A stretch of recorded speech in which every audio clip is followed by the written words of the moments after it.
Yeah, hello, good afternoon, everyone. Yeah, Lawrence here.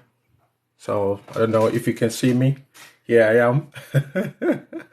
I have come out here, obviously, to do the Go Live as I promised that we're going to be doing it today. So yeah, we've got the Go Live. So if you come out here, just share the video for us, just like it, and send your comment.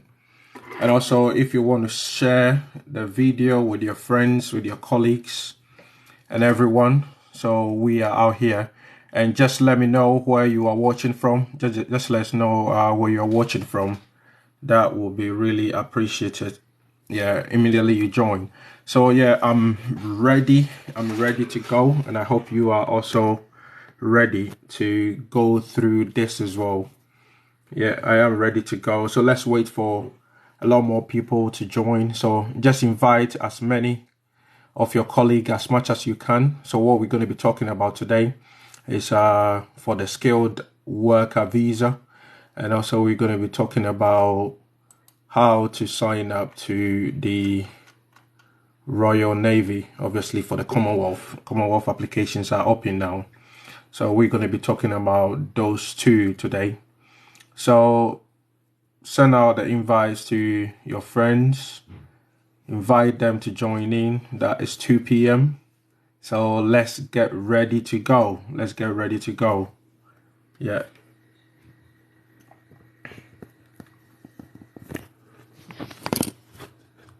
Yeah, it's 2 p.m. Let's get ready to go. Okay, yeah. Thanks to everyone who is joined so far. Let me know where you're watching from. Let me know where you're watching from.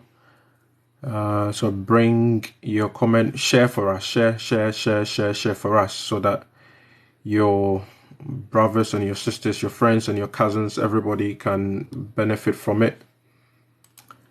Also, yeah, that is great.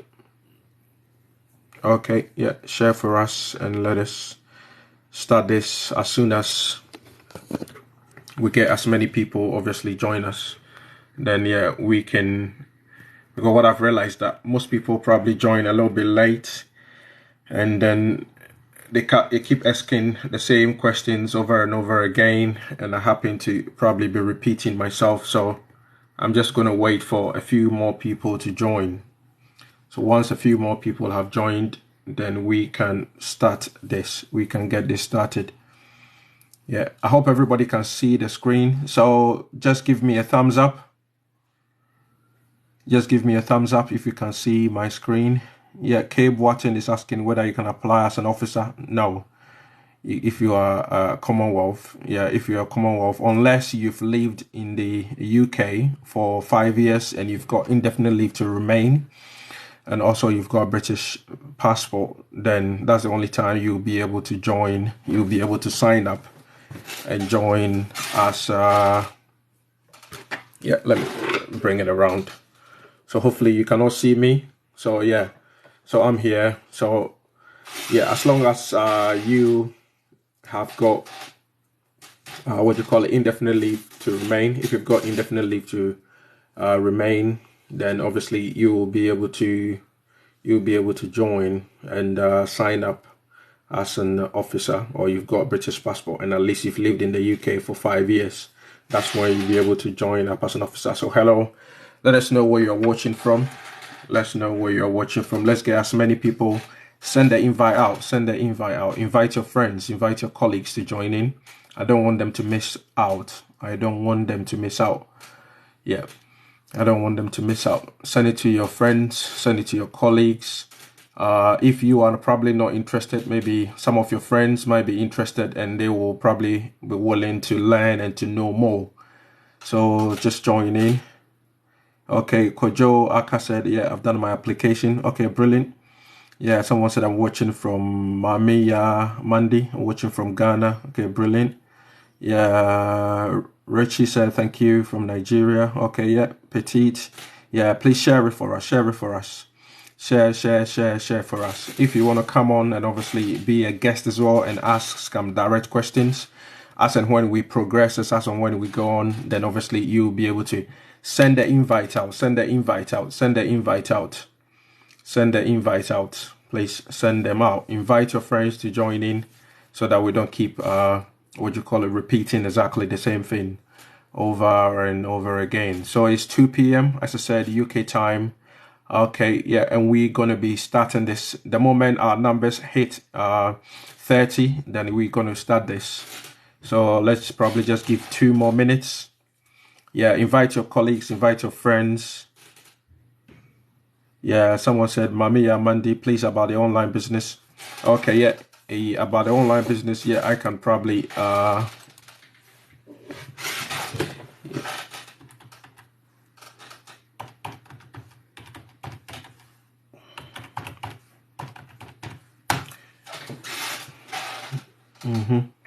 So yeah, keep sharing, keep sharing, keep sharing. Let's get, so this is, if you want to know more about the online business, this is my website. So if you go to my URL, yeah, it's www.lawrenceamoah.com, www.lawrenceamoah.com. Once you click on it, this is what you see. Yeah, this is my picture over there, and you enter, it says your name and your email address. You enter it there, then you check this box, then you click on save my spot, then it will take you to the page where you can watch the video. So you can start watching the video. After you finish watching the video, then you can come back and we can discuss it.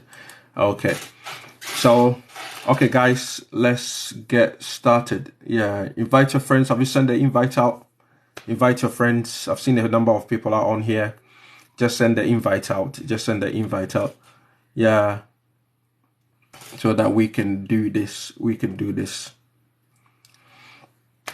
Send the invite out. Yeah, you're welcome, Mamiya. Yeah, hopefully, yeah. Go to the website, enter your name, email address, then click on save that spot. Then you can watch the video. Once you finish watching the video, then you can come back and we can do this. Okay, guys, let's start doing this. So here, obviously, a lot of people have been contacted me about, since I did a few go lives, about how to be able to apply for a skilled worker visa. So obviously this is the tier 2. This is the tier 2 UK visa. And here, this is about UK. Obviously, I'm based in the UK. So everything I'm talking about is related to the UK. So a lot of people have been contacting me wanting to know more. So if you go onto your Google or your search engine, this is what you type in there. Daddy. Yeah. Can I have your chips? Can I have some of your chips? Okay, no, I don't have it. Yeah, so when you go on there, this is what you type in there. Yeah, so you go to HTTPS, or you just could simply go enter www.gov.uk/, the information on there. And once you've entered the information, this is what you see on here. So, okay, yeah. So once you go on there, this is what's the information that you see on there. So it's broken down into contents page. So you've got an overview, and you've got what it talks about your job. It also talks about when you can be paid less. So it basically gives you the information. So when you open each of those tabs, I've opened them underneath here, and you see this on the, obviously on the website as well. So it gives you a definition of who a skilled worker is.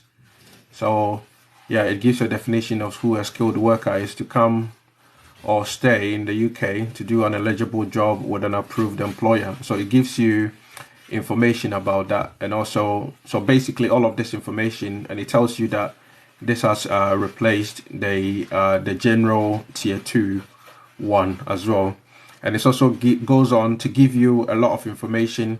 So the most important thing that you need on here is the the website. So that gives you all the information.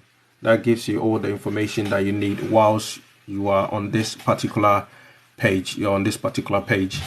So on here, if you scroll through that particular website, it gives you the various requirements of whatever country that, obviously, so the EU, Switzerland, Norway, Ireland, and Liechtenstein.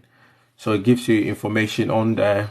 And if you're going to be here, obviously by yourself, or going to be here with your family. It gives you the various requirements, and also there is a deadline over here information. So you want to take your time and read through the whole of this information. You want to take your time and read through the whole of this information. Guys, if you can share it with your friends, at least 10 of your friends, invite them to join in. I think a lot of people wanted to join in earlier on. Yeah, whom have been actually joined now. Yeah. So invite them to join in. So as you go through the, the scroll down the page, you see the eligibility, obviously criteria, and it gives you the information who qualifies for a skilled worker, visa. So it gives you the information to be able to go through it. Yeah, I'm doing this because a lot of people, the information is there, so it's on the website. So it gives you information about who a skilled worker is. So you can go through the information, you read it, and it tells you what you need. Basically, it tells you what you need. So to qualify, it says you have to work for a UK employer that has been approved by the Home Office. So the Home Office is basically the kind of the interior ministry that looks after all immigration matters and everything. Yeah, obviously within the UK and all of that. And also that particular employer, whoever is going to be offering you the job, says they must have a certificate of sponsorship. They must have a certificate of sponsorship for them to be able to do that for you. And again, as well, when you go through, it says it gives you about the type of job that is on the list, and we're going to be looking at the various eligibility of various occupations or roles or jobs that are eligible or that qualify you under this particular area here. Okay, so yeah, if you scroll down, so the specific eligibility depends on your job. So depending on the type of role that you're going to be applying for, that determines on what job that you're going to be eligible for. That is going to be determined that what you're going to be eligible for. So it says your eligibility. Yeah. So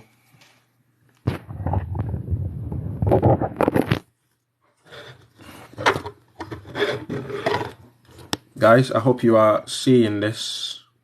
Yeah.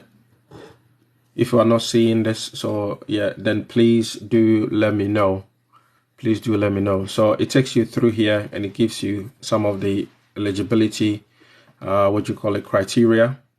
Yeah, it gives you some of the eligibility criteria that you can follow and all of that. So here it says your knowledge of English. So obviously you'll be coming to the UK, and the UK is an English speaking country. So your knowledge of English, obviously. So if you click on, anytime you click on any of the button, yeah, it gives you more or additional information. Yeah, so it says you should usually need to prove your knowledge of English language when you apply, or unless you did this in a previous successful visa application.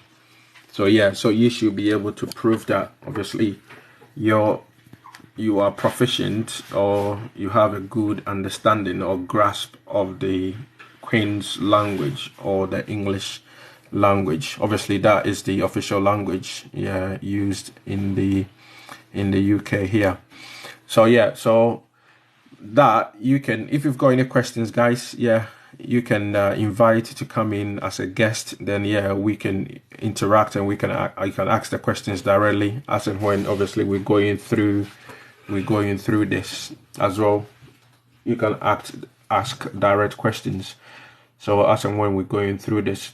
So here, normally, if you've probably done your qualification, if you did your qualification in English, yeah, maybe your qualification is from Ghana, is from Nigeria, or from any other country that teaches obviously or has English as an official language, then if your courses or the degree or qualification that you did was taught in English, then you will be able to convert it to the equivalent of what is within what you call it, the UK, then that will probably be sufficient. So there is a conversion scheme that you need to have to be able to do just that. Yeah. Okay. Yeah, so that is about that. So the level of English, it gives you more information on here. So it says you can prove your knowledge of English by passing a secure language. So if you haven't been able to prove it, it means that you need to do this secure English language test, SELT, and that's what the acronym is for. Or having a GCSE, A level, yeah. So, or if you have a degree or academic qualification that was taught in English, that's what I was talking about. If you studied abroad, then obviously that will also meet that particular requirement as well. So who does not need to prove their knowledge of English? So here they've got a list of countries who do not need to prove. So here, if your country, where you are or where you come from, is not on this list, then unfortunately, you will not be able to qualify. Guys, if you can send the invite out to your colleagues, send it in there as your friends, yeah, and that will be appreciated. At least 10 people of your friends, just send the invite out and let's get them into join this so that they can also benefit from it. So if you live in any of these countries that is listed on here, then you don't need to prove your knowledge of English because that is acceptable to the UK. And it goes on to say if you are what you call a doctor, dentist, nurse, midwife, or vet, yeah, you do not need to prove your knowledge of English if you've already passed an English language assessment test, because that is one of the requirements if you are any of these, you are a profession and you've got any of these what you call it, background. So again, if you go down to the page that we were before, so here you can click on next, how much it costs. So when you click on next and you scroll it down, then it will tell you exactly how much it costs for you to be able to for you to be able to apply for the skilled worker visa. So it tells you the cost, how much you'll be expected to pay. So say when you apply for a skilled worker visa, you need to have enough money too. So these are what you are going to be paying for if you make the application. One, you need to pay the application fee. So once you finish paying the application fee, the standard fee ranges from 625 to 1,423, depending on your circumstances. That's depending on the type of what you call application that you are making or the profession that you are making. Guys, send it out to your friends. Send it out. Let's bump it up. Before we were on about almost 300 people. Send the invitations out. Get them invited to come and join in. At least we've got 30 people here. If we are able to send it out to, let's say, each person send it out to 30 friends or 10 friends, invite at least 10 of your friends or 15 of your friends to join in, and keep sending your likes and your shares. That helps me to be able to obviously become motivated and obviously go ahead to be able to bring this information to you every time that we do this. So here it tells you that you pay for the healthcare surcharge. So this is another charge. Obviously, you need to have a health clearance. So that is a surcharge that you pay. So this is usually 624 per year. So you pay that. Obviously, that's the application fee. Ranges between that 625 to 1,423, and you pay for that. And it says the bullet point 3, you should be able to support yourself when you arrive in the UK. You usually need to have at least. So when you have your bank statement, it means that you need to have that sort of at least amount in there, and it shouldn't be just maybe because you are going to get a visa, you just go and dump that money in there. So if you are in any part of the world, you should have that equivalent amount in your local currency or however it is, so that it should be in your bank account, in your current account, the bank statement that you are going to be using to apply for this particular visa in the skilled worker category. Guys, send it to your friends, keep sending in the likes. Let's bump it up, let's get this growing. Let's get this growing. Let's invite all your friends to join in. Invite all your friends to join in. Send it out to 10 or at least 15 friends. Come on, let's do it. 10 or at least 15 of your friends. Don't just get the information for yourself. Don't just get the information for yourself.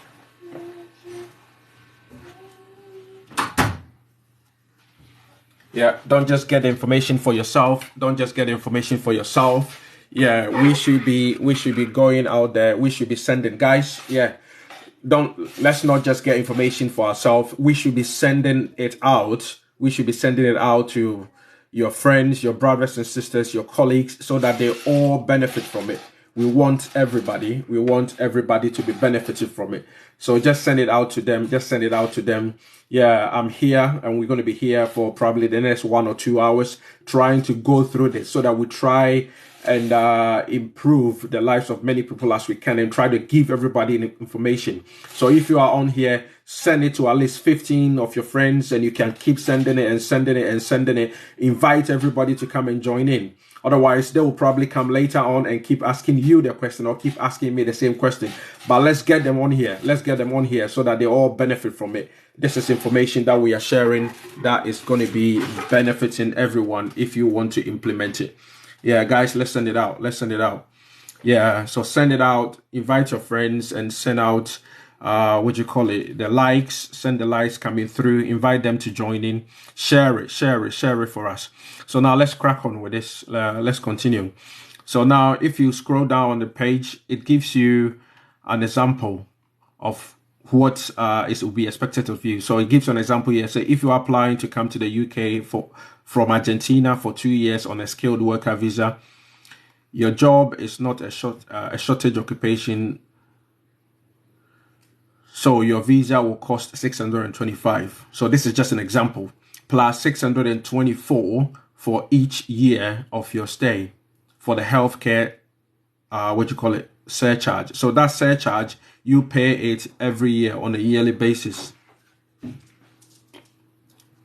Yeah, that's why you're supposed. I told you to follow the page and come on there. So yeah, if you are late, that's what I was talking about. See, people are coming here in the comment section. So now you can go to that website, is www.gov.uk/skilled worker visa. So you can go on there. Yeah, so that is the website for you. And obviously, so that's what I'm asking you. Let's share it. Invite as many friends as you can so that they can all come here and obviously benefit. Otherwise, they're going to come here again later and keep bothering me. So we're going through this example over here. So the 625, obviously, the initial one is the initial application fee, and the 624, that is the surcharge that you pay every year. So this means you will pay a total of, that's how much you pay for your visa. That's for the 2 years, which means you're going to pay the 624 2 times plus the original application fee. So that total is what brings it up to the 1,873. 1,673. So that's what that is about. Guys, send it out. Share it with your friends. Share it with your colleagues. Send the invite out. Come on. Let's boost this. Yeah. Let's boost this. Send the invite out. Invite at least 10 or 15 of your friends. Get them to join in so they all benefit. Let everybody benefit from this information that we are sharing. Okay. So yeah, let's do that. So once you've done that, so that is example and a calculation. So you also need to prove you have 1,200. So that is the amount that you need, 1,270 to support yourself. Yeah, whilst you are in the UK, if your employer cannot cover this cost. If you are lucky and you get an employer who can cover this cost, then that is brilliant. But if you haven't got any employer who can cover this cost for you, then you would need to be able to justify yourself. Yeah, so Fifi Middleton, you're talking about how do I join the Royal Navy from Ghana? Yeah, we'll be coming to that. So if you just bear with me, we need to go through this first. Then after that, we're going to be looking at the Royal Navy. I've got a website open up here, so you can see Royal Navy Commonwealth applicants. So, but let's finish with this. Then after that, we can do just that. So send the invite out. Guys, we are not sending the invite out. Send the invite out. Invite your friends to join in. invite your friends to join in. Invite your friends to join in. Otherwise, people are just going to come back again and going to be bothering me. Send the invite out. I want everybody to send it to invite at least 15 of your friends, 15 of your friends to come and join this in. Send it. You've got about 34 people in now. So if everybody is sending it to at least 15 of their friends, we're going to boost up the numbers so that everybody can also benefit from this. Okay, yeah, so let's go down. So it gives you more breakdown of the information about the application fees. Gives you more breakdown of the information about the application fees. If you are applying from outside the UK, it says the standard fee depends on whether you'll be, how long you're going to be in the UK for. So here, if you're going to be in the UK up to 3 years, it gives you the amount that you have to pay, 625 per person. So if you are applying, let's say you've got a dependent and all of that you can bring, maybe you are a husband and you are doing to bring your wife, or you are a wife and you want to do it and attach your husband as a dependent, then it means that fee that you pay is 625 per person. If it's more than 3 years, then 1,235 per person. So if you know that you are looking to make any of these applications, just make sure that you've got the funding. Guys, send it out, send the invite out. Everybody should be inviting at least 10 or 15 people.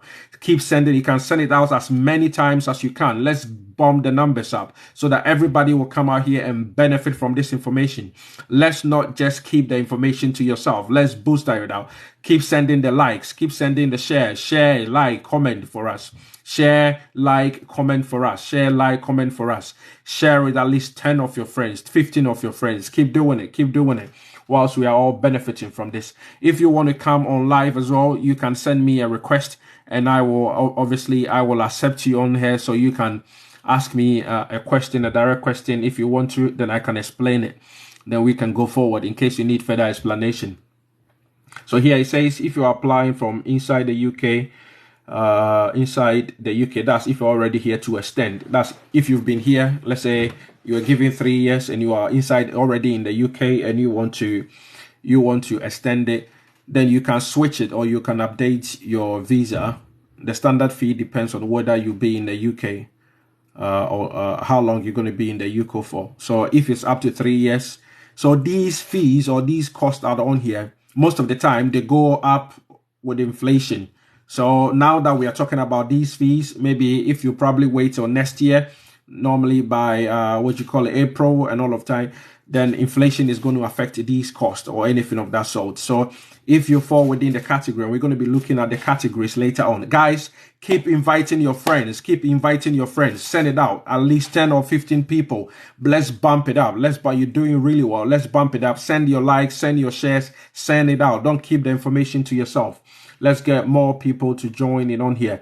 It might not just benefit you, but if you're already here, but maybe your brother or your sister back home might need this information, and you will need to be able to explain it to them. So once we've gone through this and you've you fully understood it, you can also explain it to your brothers or your sisters or your cousins. Yeah. Yeah, it says after joining your link, what up next? Yeah. I don't know what your question is about. Your name is not there. It's user 7736. I don't know what your question is about. Yeah, somebody is saying that they are now joining. So guys, that's why I ask you to share it. I give the time. So if you look up on here, this is the website that you need. It says www.gov.uk/skilled worker visa. So what we have been talking about is the processes that you have to go through if you want to apply for a skilled worker visa. So we've talked about how much it costs. We talk about the eligibility and all of that. But if you go to the website, then yeah, it should be able to self-explanatory. You'll be able to read it and understand yourself. So you have to be able to make sure that you get the correct or the right website. If you're on the correct or the appropriate website, then you cannot miss it. So now we are talking about the application fees for yourself and how long that you decide to stay here. If you've been here for 2 years or 3 years, that will depend on how much, or even if you are bringing a dependent with you, that would depend on how much it is going to cost. So if your job is on the shortage occupation list, and we're going to look at the shortage occupation list, it's a very, very long list. The shortage occupation list simply means that those are the types of jobs that are in need, that are in urgent need within the UK. Guys, send it to as many, share it as many friends as you can. Share it with as many friends as you can. Invite them to join in. Yeah, so now if you are on the shortage occupation list, it means that let's go to that shortage occupation list. So here, let's bring this up. So here, when you click on there, this is very, very user friendly, this website. So that is the skilled worker shortage occupation list. If you've got the skills or you've got the qualifications in any of these skills, then you qualify. So when you click on there, then it opens and it takes you to this, particular page again. So here it says, check which jobs are on the shortage occupation list in each area of the UK. If your job is on the list, you can be paid 80% of the job's usual going rate to qualify for a skilled worker visa. So here, when you scroll down, it says there is a different list of shortage occupation list for some jobs if you work in healthcare or education. So when you scroll down on this particular page, if you're already here, skilled worker visa shortage occupations, and as you can see, this is the updated list. It was updated on 15th of February 2022. Guys, keep sending the shares. Share it with your friends, share with your colleagues. Let's try and get it to 200, 300 persons coming on this live so everybody can benefit from this. If you are not following from this page, then you are missing out. Please follow the page, share for us. And once you invite your friends, ask them to follow the page, for us as well. Send in your likes, send in your shares, invite your friends, 10, 15 friends, ask them to join in. So this is the shortage occupations, obviously, in UK. So if you've got any of these skills, or you work in any of these industries or in the sectors, then obviously you will automatically qualify. So as I scroll down, the way they've set it up is very straightforward. That's the way they set it up. So you can see on there, it gives you the code, occupation code. So the code is the one that is highlighted on the left hand side, and it gives you the service, the job types. So occupation code, then it gives you job types included in the shortage occupation list. This is very important. Guys, share it. We are at 99. If every person on here is sharing it with at least 10 people or 15 people, we are going to hit 1,000. Share with at least 10 or 15 people. We are going to hit at least 10 people, 1,000 people. And everybody is going to benefit from this. Let me turn it around. So if we are all sharing with our friends on there, we are almost over 100 people. If you are sharing with 10 and inviting 10 and 15 of your friends, we are going to hit 1,000. So everybody can benefit. Don't keep the information to yourself. Let everybody also benefit from it. Your friends, your colleagues, your nieces, your nephews. If you're already abroad, you're already in the UK and you're already in the US, or you might have a family member who is back home, share with them, invite them to come and join in. And most importantly, if you are not following the page, please follow the page for us. And let's do this. Okay, let's go back to what we are doing. Yeah, well done, guys. We are on 200. Yeah, let's keep going. Share, invite 10 of your friends, 15 of your friends, 10 of your friends. You can invite as many people as you can. So as I was saying, if you are not already following the page, please follow the page for us. And what we are talking about is the skilled worker visa. People who are looking to come to that. A lot of people come into my DM and they ask me all sort of questions that how I will be able to get this opportunity. How can I apply for this? That's why I've taken this opportunity to be able to explain it, to get a lot of people to be able to understand it. So share it. All you need to do is just share it, send in your likes, send in your comments. If you want to join, as I said, you want to join and become a guest on here, just send you your request, and I will accept you and put you up on here. So as I was going through, if you look at the occupation code, and so that is the code on your left hand side here where my cursor is moving, and the job types. So the job types obviously are there. It tells you, we're going to be scrolling and look at a number of them, and it tells you areas of the UK where there is shortage. It tells you, obviously the UK comprises of 4 different countries: England, Scotland, Wales, and Northern Ireland. So it tells you where there are shortages, and it also goes to the extent of giving you information about the annual salary expectations. Guys, if you are not following the page, follow the page. We've got over 200 people, almost 240 people. Invite 10, 15 of your friends, 10, 15 of your friends. Everybody, please do it. Invite 10, 15 of your friends to follow the page for us. Everybody do it now. 10, 15 of your friends to obviously join in so they can also benefit from it. So here, when you look to the right hand side as well, it tells you, so occupation code, job types, areas in the UK where there are shortages, or the various countries. And also it tells you the annual salary or the rate that you may be entitled to. So when we scroll down, so this is bear in mind the occupation code. So here, as you can see, health services, healthcare. Health services is the first one, and public health managers and directors. So if you work in the health service, so i.e. you are a hospital administrator, a clinical administrator with a significant amount of experience, you are a doctor, you are a registrar at a hospital, you are a consultant, if you are a nurse, you are a midwife, you are a radiologist or an oncologist, if for any specialist that you form within that category. Yeah, so it gives you that particular, say, 80% of the going rate, and it gives you a breakdown how much you are expected to be paid. So here you can see that that occupational code 1181, you will be expected to earn about £30,720. £30,720. What can that money do for you? For me, it will do a lot for me. I believe that it will do a lot for you as well. That is a year.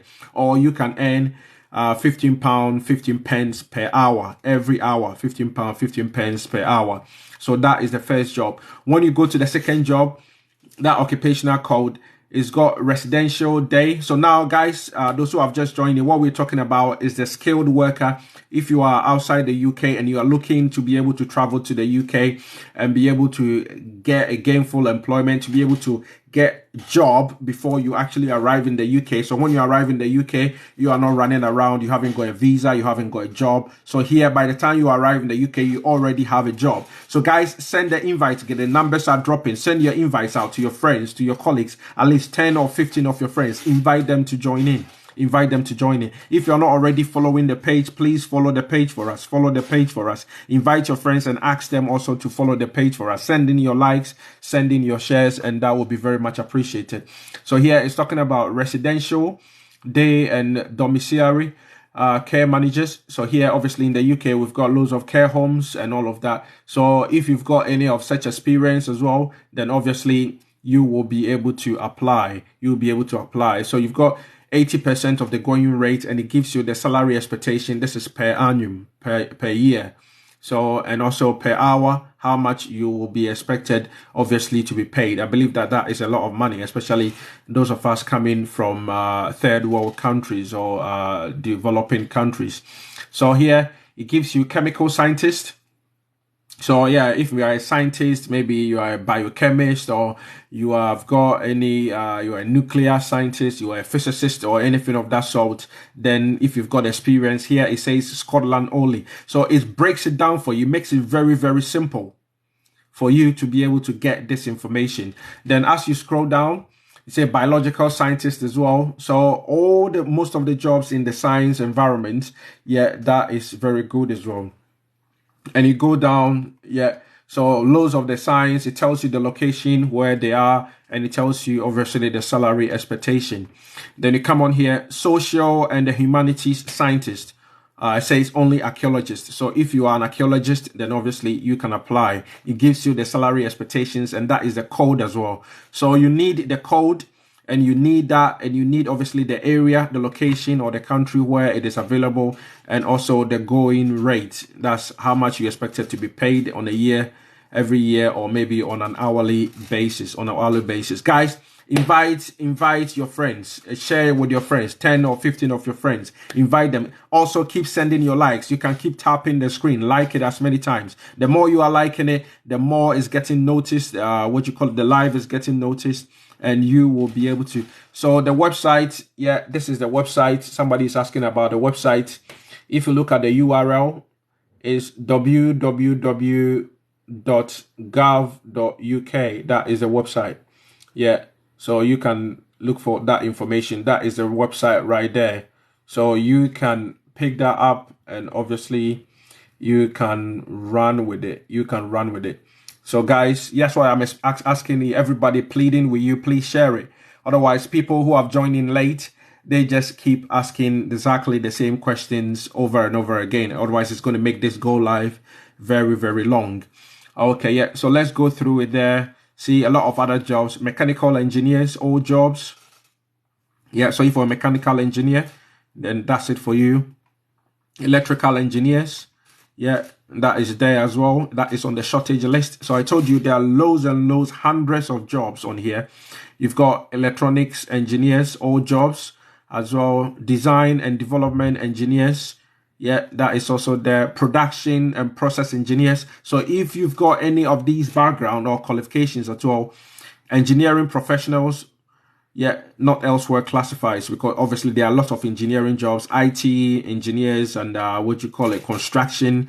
You've got civil engineers, you've got M&E, mechanical, electrical engineers, and all of that, or designers. So that is all part of that as well.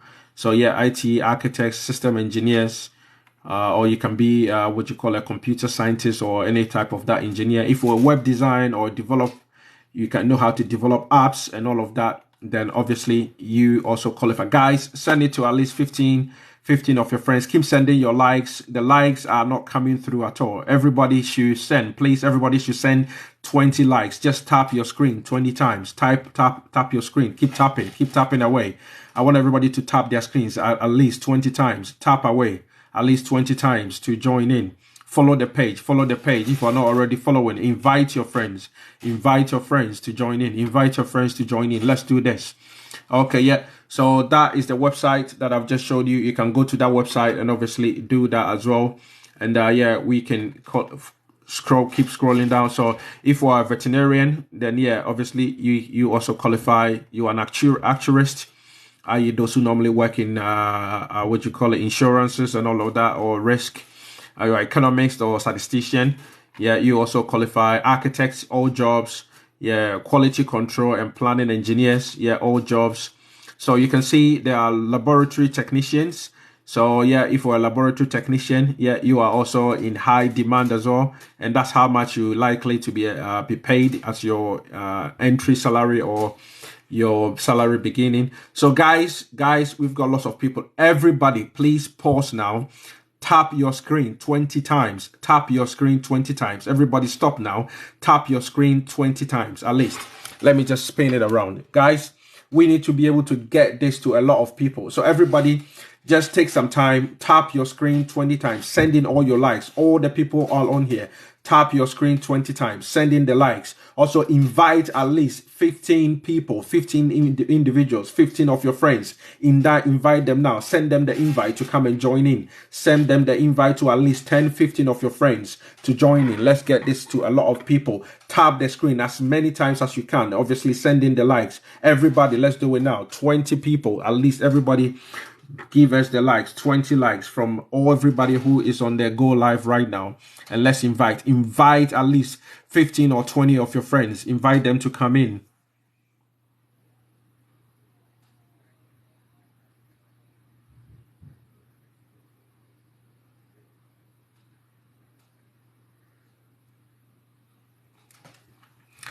Okay, so so let's keep going through.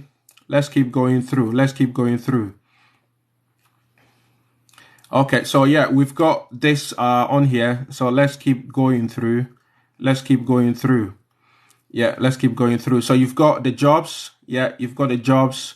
You've got the jobs on here, and you've got the various. So yeah, even here, you've got dancers, you've got choreographers, only skilled classical ballet dancers, and musicians.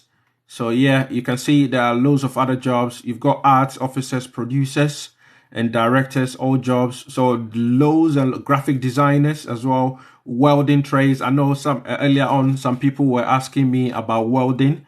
Yeah, a lot of people, some people were asking me about welding as well. So yeah, if you work within the steel work industry or within the construction industry and you are into welding, that's what you get. That's what you call it. You qualified as well. So it gives you different categories.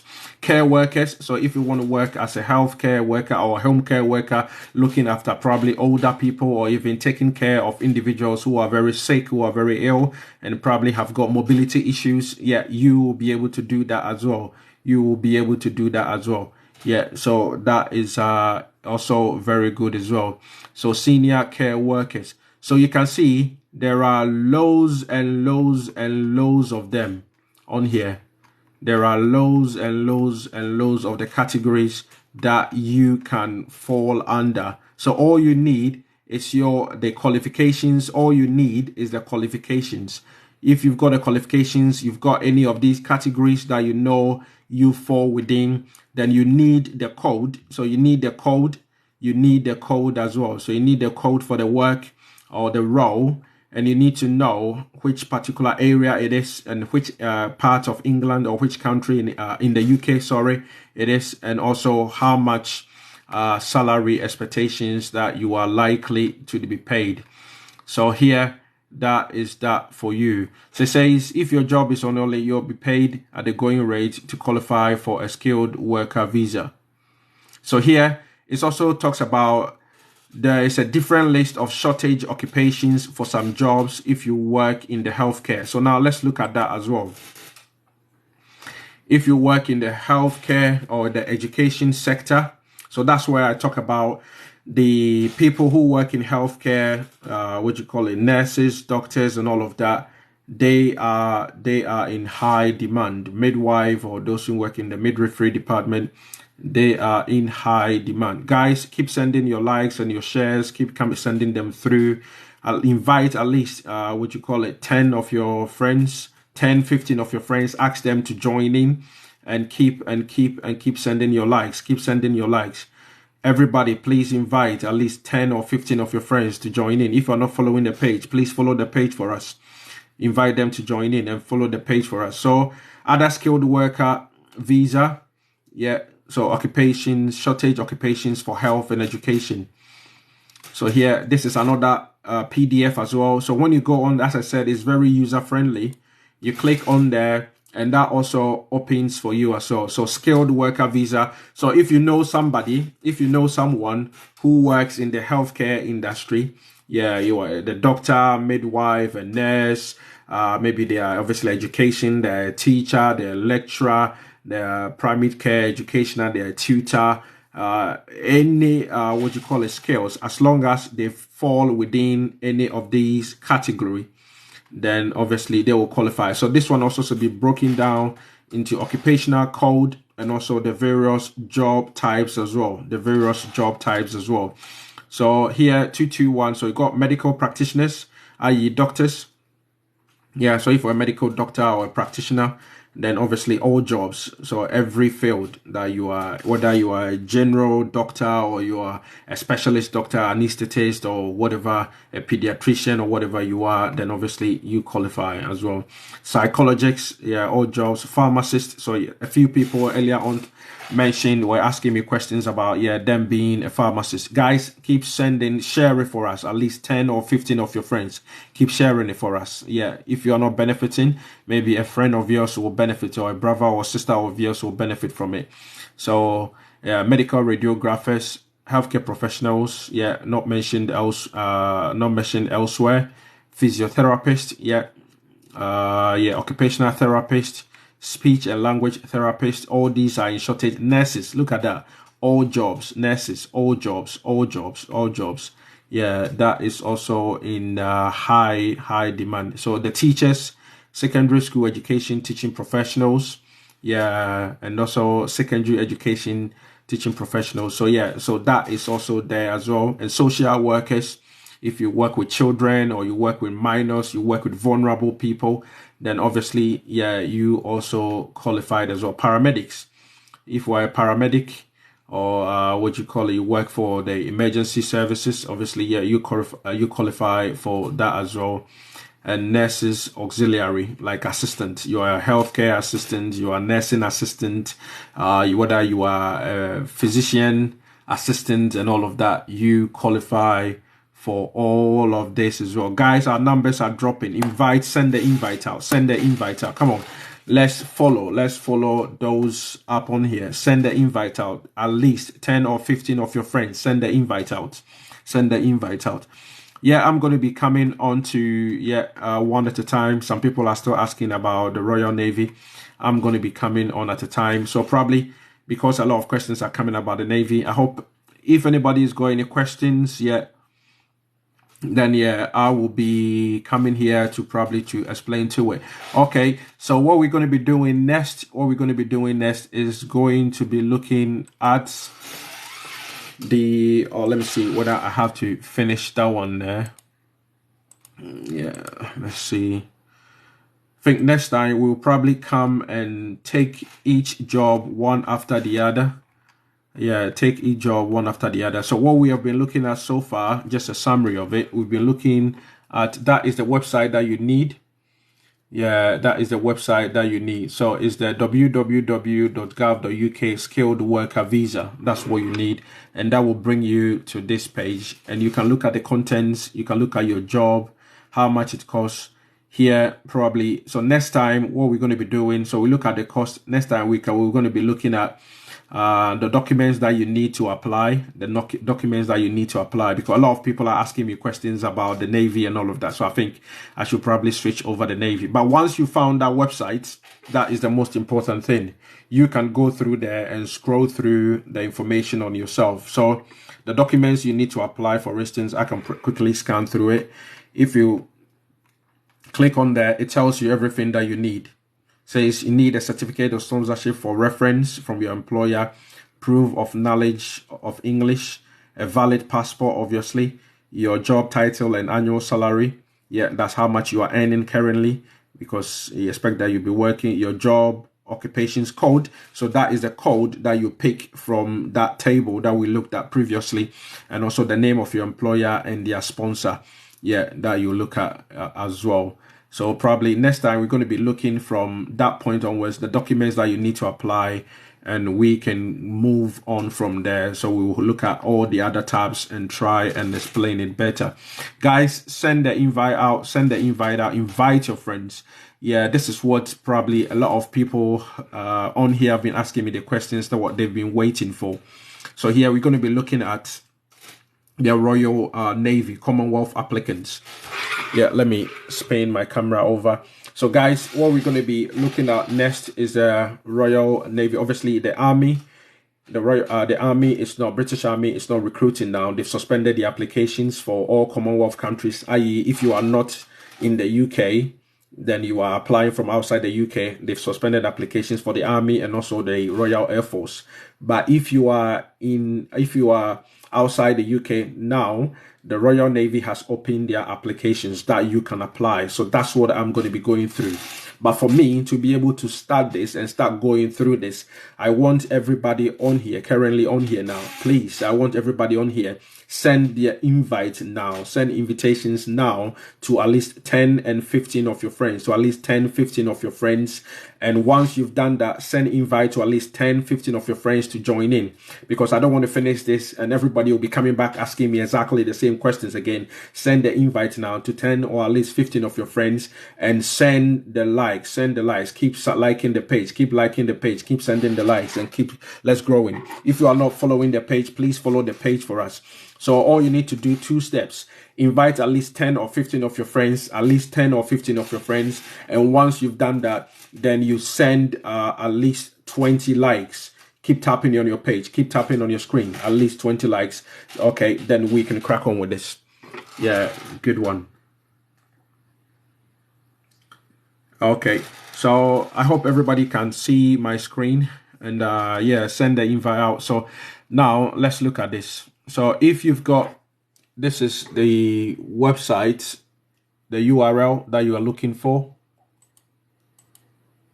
Yeah, so you've got HTTPS, yeah, and you've got that / www.royalnavy.mod.uk.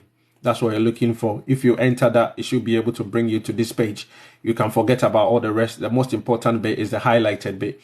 www.royalnavy.mod.uk. That is the most important bit that you need. So once you've entered that, it brings you to this page. So once you're on this page, obviously read that information on there. It says if you are a Commonwealth citizen, you no longer need to be a UK resident to apply. So that's what, voila, that's what we all want, isn't it?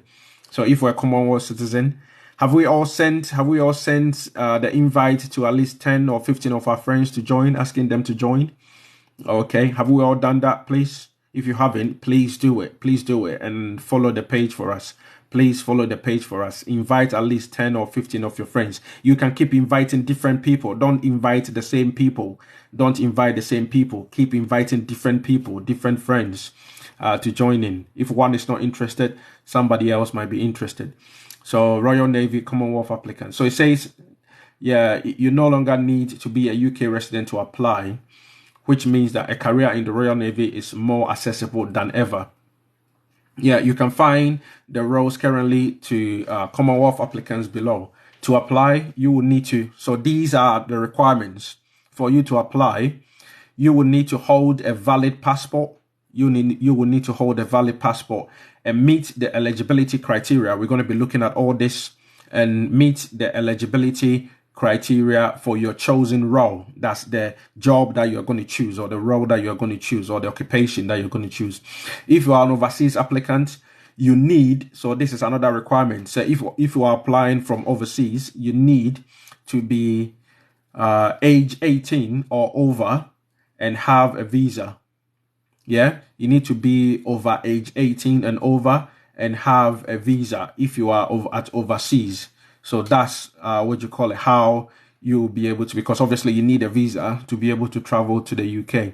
If you live in the UK, you can apply from age 16 and will need a biometric residency card. You will need a biometric residency card. So you can see there is different criteria or different requirements for those who are already in the UK and those who are outside the UK. So here, if you wish to apply for a nursing rating or nursing officer, you need to hold registration with the Nursing and Midwifery Council. That is the Nursing and Midwifery Council is the regulatory body for for the UK. Guys, let's bump up the numbers. We got to over 200. Yeah, send it to your friends, invite your friends, ask them to join in. Ask them to join in. Yeah, ask them to join in. Yeah, so that we can keep doing that. We can keep doing exactly that. Yeah, to send it to as many friends as you can. Send it to as many friends as you can. Otherwise, I might have to stop. There's no motivation. Guys, come on. Let's do this. Send it to at least 15 of your friends. Invite them, as many friends, new friends. Invite them and send in the likes. Keep sending them in. You are benefiting from this information, and I'm spending the time here and just giving it to everybody, sharing it for free of charge. You are not paying for anything. All that you are here to do is just to send in your likes, invite your friends so that everybody else can benefit. So invite at least 10 or 15 friends, new friends, ask them to join in, and send, after you've done that, just send in your likes. So that we can get out to as many people as we can. So here, now let's look at the job itself. So there is a short video over here that you can choose to click on it and watch it, but we haven't got time to watch that video, but just feel free. It tells you about some of the roles, some of the personnel in the Navy, what their career and what their jobs are and what their day-to-day activities are. or what they do on a daily basis. Yeah, so once you scroll down, I flipped these earlier on. Once you scroll down, you should be able to see this what you call it image, and it tells you Royal Navy Commonwealth applicants. So if you are not from a Commonwealth country, then just be mindful that you will not be able to apply. You have to be from a Commonwealth country before you will be able to apply. From a Commonwealth country before you will be able to apply. If you are not from a Commonwealth country, then unfortunately, so you have to check in the first place that wherever you are, where your home is for you, it is part of the Commonwealth. It is part of the Commonwealth. So as I said, send the invitation out to at least 10, 15 of your friends. Invite them in, invite them in, invite them in. Don't just keep this to yourself. Don't just keep this to yourself. Okay. So now, so if you click on any of this information, so it tells you when you've applied and you are successful, some of the things that you are going to be benefiting from, or what the Navy is going to give you. So you're going to get accommodation. So what happens is that you see how user friendly is this? You click on the picture and it just rotates, and it tells you the Royal Navy will not provide you with accommodation whilst you are in the UK. You will need to have family or a sponsor who is willing to support you whilst you are in the UK. So here, it simply means that once you've come to the UK, once you've come to the UK to start your enlistment process, yeah, so you will have to find a place that you will stay to be able to provide for everything, or you need to get somebody who is willing to accommodate you or to sponsor you, because that time you are not part of the Navy yet, so they are not going to provide you with the accommodation. So you need to be able to provide for or look after yourself until the time where you have been given an appointment or a selection, you have been selected or been recruited. Then obviously once you start your training, then obviously they will give you accommodation. So here as well, when you click on that as well, it says national service. So if you come from a country like Ghana, where it's a requirement for you to do your national service, or maybe Nigeria or any other country, it says all dual nationals must provide an official letter which states they have no obligation for service in their country of origin. So here you need to get that letter to state that if you've completed your national service, then you just need to bring in your national service card or certificate or reference or whatever testimonial saying that you've completed your national service. Otherwise, if you haven't completed it, then obviously that can stop you from enlisting or from joining as well. And also it says flight to the UK. So if you are coming to the UK, it says you will need to pay for your own travel to come to the UK. They are not going to, especially if you are outside the UK, they are not going to pay for your travel to come to the UK. They are not going to pay for your travel to come to the UK. So if you scroll down, it gives you unsuccessful application. So if your application is unsuccessful, then it gives you information about it. You click on it. It says if your application is unsuccessful, you may still have time on your visa schedule, which will allow you to try again. However, this is up to the Armed Forces Career Office. The Armed Forces Career Office is basically the recruitment center where you go and you go through all your selection or your recruitment procedure. Yeah. And also visa extension. It gives you information about visa extension. So sometimes I remember when I was here, when I started, and I was in the UK, I started my process, and within about the date that I was given to me for me to be able to start my basic training, it was about almost 6-7 months. So about almost my visa expired before I actually started. But because they had already given me a date when I was going to start my training, they gave me a letter from the career office for me to take to attach to my application to the Home Office to apply within the UK, to apply for an extension to be able to do that. Guys, we've stopped inviting our friends. You are all keeping this information to yourself. Invite your friends, new friends, invite new friends to join in, and keep sending the likes. The likes have slowed down. If you know it is benefiting you, why are we not liking it? Why are we not sharing it? Let it benefit someone. Let it benefit someone. If you are not following the page, please follow the page for us. And let's do this together. Let's do this together. Yeah. You say if your visa or stamp is running out and you are not successful in your application, the Royal Navy will not support your visa extension request. So here, if your application is successful, what it means is that if your application is successful, they will support you. But if your application is not successful, then they are not going to support you to be able to extend it. Because if you are unsuccessful, why is the point in them trying to help you to extend it? Because you are not going to enlist in the Navy anyway. Then it goes to AFCO, so Army, Armed Forces Career Office, travel expenses. So here, once, if you are successful in your recruitment or selection, then they will pay for your travel expenses. They will pay for your travel expenses to attend your selection or your training. But if you are not successful, then they are not going to pay for it. Or maybe once you are in the UK and you are going through the selection process. If you are, let's say you are traveling from your home, you are taking a taxi, you are taking the train, or you are taking the bus to travel to the Armed Forces Career Office, they are not going to pay for that because that is going to be your own expenses. But once you've been selected, you've been given a date that you're going to be starting your training on a particular day, then you will be, all your expenses are going to be borne, are going to be paid for by by the Armed Forces Career Office. Guys, send out the likes, invite your friends. Let's bump up the number to 200 to 300. Let's bump the number. Invite your friends, share it for us, please. Share it for us. Don't just benefit for your own. Somebody probably just joined late. Joshua says, I'm looking for a job in the UK. That's what we've been talking about. We've been talking about for almost 1 hour now, or even over that. And you have just, I believe that you've probably just joined. You missed that. We looked at skilled worker visa. Or are you already in the UK? Yeah, skilled worker visa. Guys, invite your friends, new friends to join in so that they can benefit. They can benefit from this. Otherwise, people are going to come on later and keep asking exactly the same questions. Share it with them. Let's bump the numbers up. Keep tapping. Tap on the screen. Keep tapping on the screen. Send out the likes. We've got almost 100 people here. If everybody taps the screen 20 times, everybody, let's go. Tap your screen 20 times. Keep tapping. Any part of the screen, keep tapping 20 times. Share it. Let's go. Let's do this.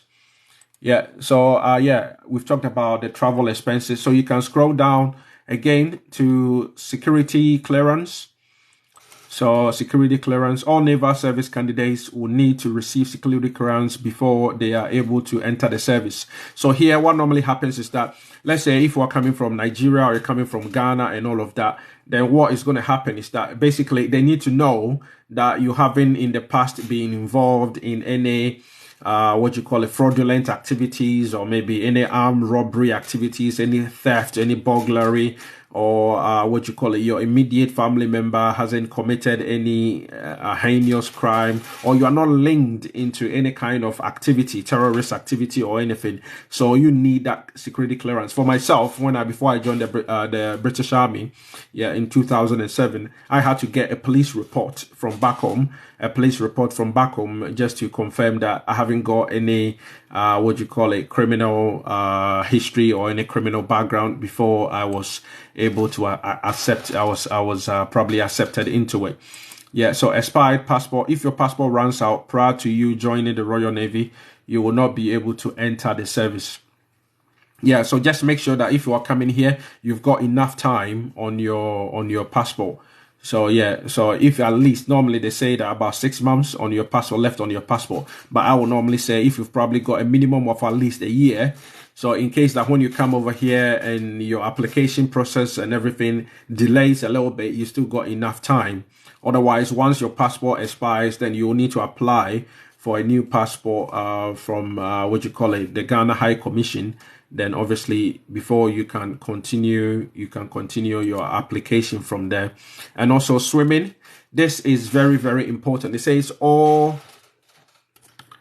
It says all applicants must be able to pass the Royal Navy military swim test. Yeah, coming from Ghana, I didn't know how to swim.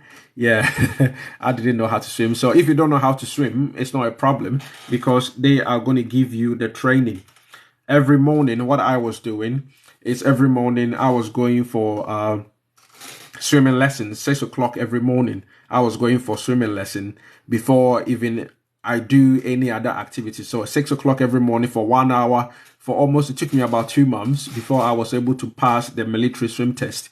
Yeah, so for me, I had to pass it as well. So if you don't know how to swim, it's not really a problem. They're going to give you the teaching, they're going to give you the instruction. But yeah, you will have to do it first thing in the morning. And again, if you have to do any physical training or go to the classroom and do any other training and all of that, you'll be doing it on top of your those who have just joined. Please like and follow the page for us. Send in your likes. I'm encouraging everybody to send at least 20 likes. You've got 88 people here. If everybody send at least 20 likes, everybody send at least 20 likes, and also invite 10 or 15 of your friends, to join in so they can also benefit if it's being beneficial to you, so they can also benefit from this as well. So it says joining. Let's go to this. Joining the Royal Navy as a non-UK national. So here, once you've joined and you've started your training, then that's where the most important part. You can bring your family over. You can bring your family over. So once you are a serving member of the Royal Navy, you are exempt from immigration controls. Yeah? How lovely is that? If you become a serving member, you don't come under any immigration controls. You can go outside the UK and come back into the UK as many times as you want. Please, how do you get a sponsor during application when you don't have anyone there? Yeah, then you have to find someone. You have to find someone here. You have to find someone here to to be able to sponsor you. Otherwise, you might probably have to have enough money on you to stay in a B&B, bread and breakfast, or maybe in a hotel or a hostel or something of that sort whilst you're going through it. But yeah, because unless you are a member, you'll be given a training date and you've actually started your training, the Navy is not going to pay for any cost. But once you've been given a date that you are starting your training and you've actually started your training, then that's where they're going to start paying your costs. Guys, our numbers are going up. Come on, let's do this. Invite 10, 15 of your friends. Keep sending the likes. We've got 114 people. If everybody taps their screen 20 times, keep tapping constantly. Keep tapping. Tap your screen 20 times. Everybody, please, let's go. Let's do this. Tap your screen 20 times. Let's go. Come on, let's do it. Share it with at least 10 or 15 of your friends. If you've just joined, follow the page for us. If you've just joined, follow the page for us. Let's grow together. You can look at my number 1 and my number 2. Please follow them for me. Please follow my number 1 and my number 2 for me. Please follow them. Once you have done inviting 15 people, everybody, please, let's do it. Invite at least 15 people. Once you've done doing that, tap your screen 20 times. Tap your screen and like it 20 times. Let's get the numbers up. Once you've done that, comment below, done. So I can get my followers also to come and follow you as well. So we grow together and we can grow together and do this. So let's go ahead. So once you are serving member, it says you are exempt for all immigration control. So you can go back home and come back to the UK at any time. Guys, you see all those who have commented down in there. Please follow them for me. Guys, follow them for me. Everybody, Erica, Budu, thanks. Kojo, Wuntumi, Tete, Steven, thanks very much for that. Much appreciated. Yeah, keeps, links. Yeah, thanks very much. Fifi, Middleton, thanks very much. Ortain Maestro, thanks very much. Big Tom, thanks very much. Yeah, thanks very much for everybody who is doing that. Yes, invite at least 15 people, then like the video, at least send your likes, 20 likes, 20 likes. Keep tapping on the screen, keep sending the like as many times as you can. Keep bringing it through, keep bringing it through. That is very much appreciated. So everybody can come on here. Okay, yeah. So thanks very much. All those who have commented below, done. Guys, please follow their pages for me. Look for them and follow their pages. They are also going to do exactly the same thing for you. Follow each other. Let's follow each other. Let's grow together. Let's follow each other. Let's grow together. That is very much appreciated, guys.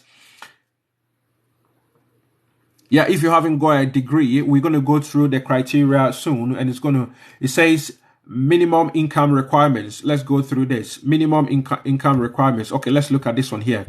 They're bringing your family over here. That means that you won't need a visa to stay in the UK as long as you remain in the service. This is the case from the day you start your training. So if you start your training day one, you don't need any visa or any extension whilst you are still in the service.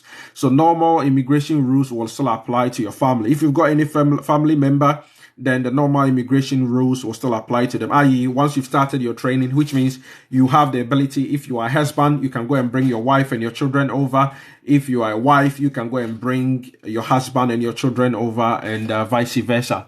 Yeah, exactly. Yeah. So here it talks about, so they need a visa to visit the UK and may only be able to stay for a limited period of time. It's also important that your family meet the minimum English language requirements. You can click on that and find the minimum English requirements and all of that. So here, number 2, it talks about minimum income requirements. If you want to bring your family to the UK, this is very important, guys. This is very, very important. Guys, we have stopped the sharing. Yeah, thanks for the rose. And so thanks for the rose. That is very much appreciated. And so thanks for the rose. That is very much appreciated. Guys, all those who have commented down below, please look for them. Look for their pages and follow them. Look for their profiles and follow them. Show them some love. Show them some love. Send all the likes. Share for us. Share with at least 10 or 15 of your friends. Keep sending the likes. Keep sending the shares. That's very much appreciated. Send at least 20 likes. 20 likes. If you are benefit from this, then obviously you can do it.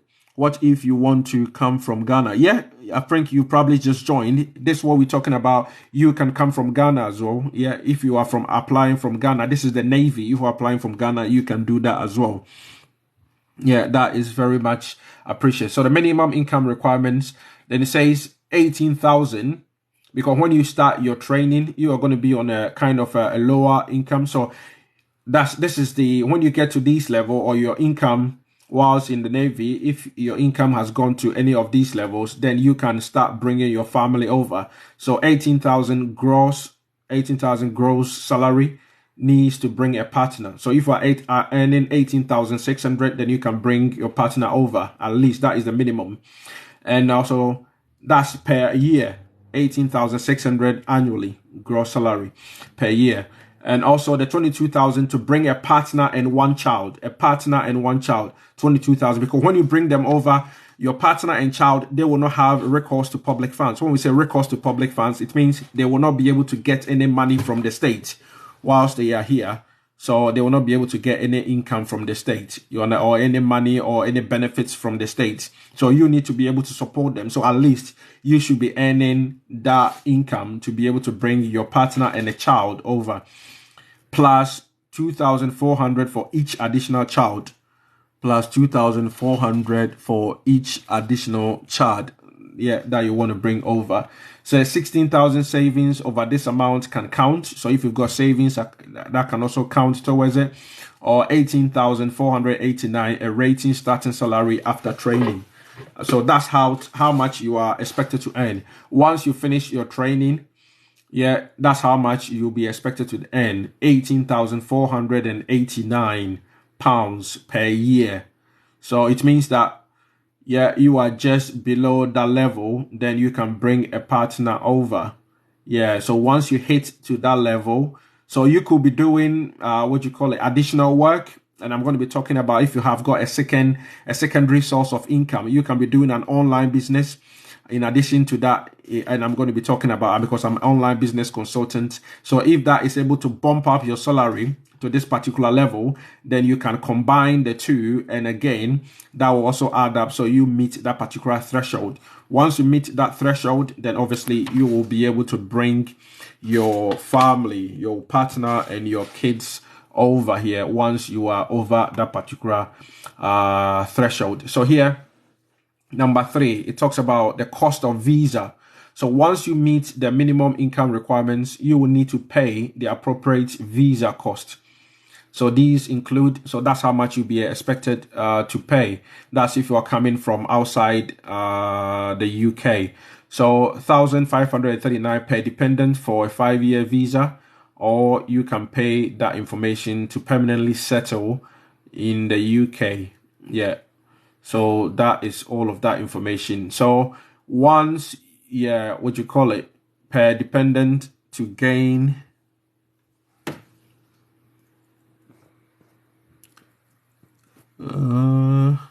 okay, guys, if you want to come in on here as a guest, you can send me an invite. As a guest, you can send me a request and I will invite you on there. Then you can ask your questions directly. If you want to ask any questions directly, don't be shy. Yeah, you can come on directly. Then you can ask your questions. So here, when you scroll down, there are certain criteria that you need to go through. We are on the same page as well. I believe everybody can see the page. This is very important, guys.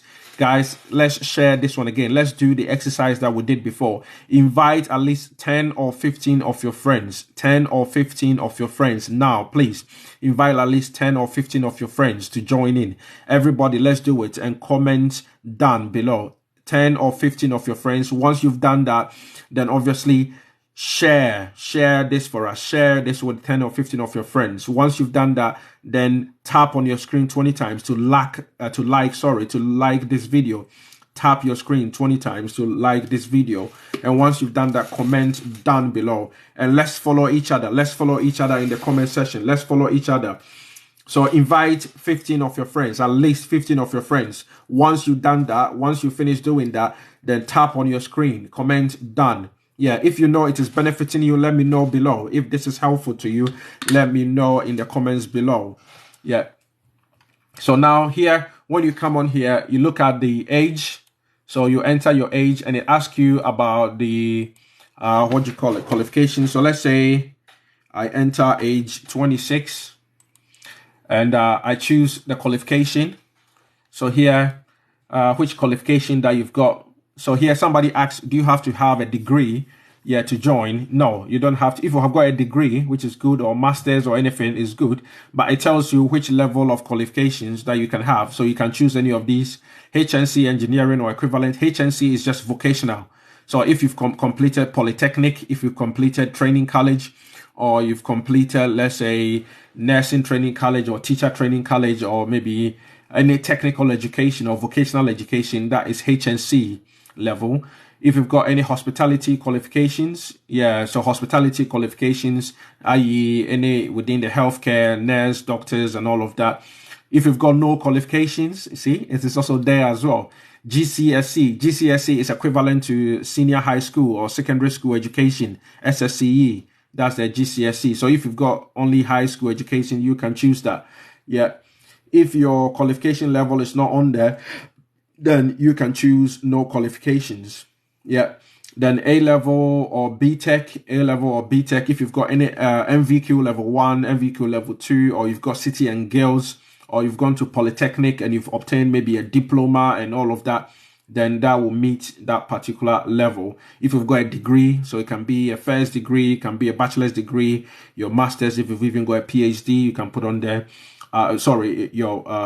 This is just an undergraduate degree. If you've got a PhD or a master's, that would be the specialist degree or the postgraduate degree.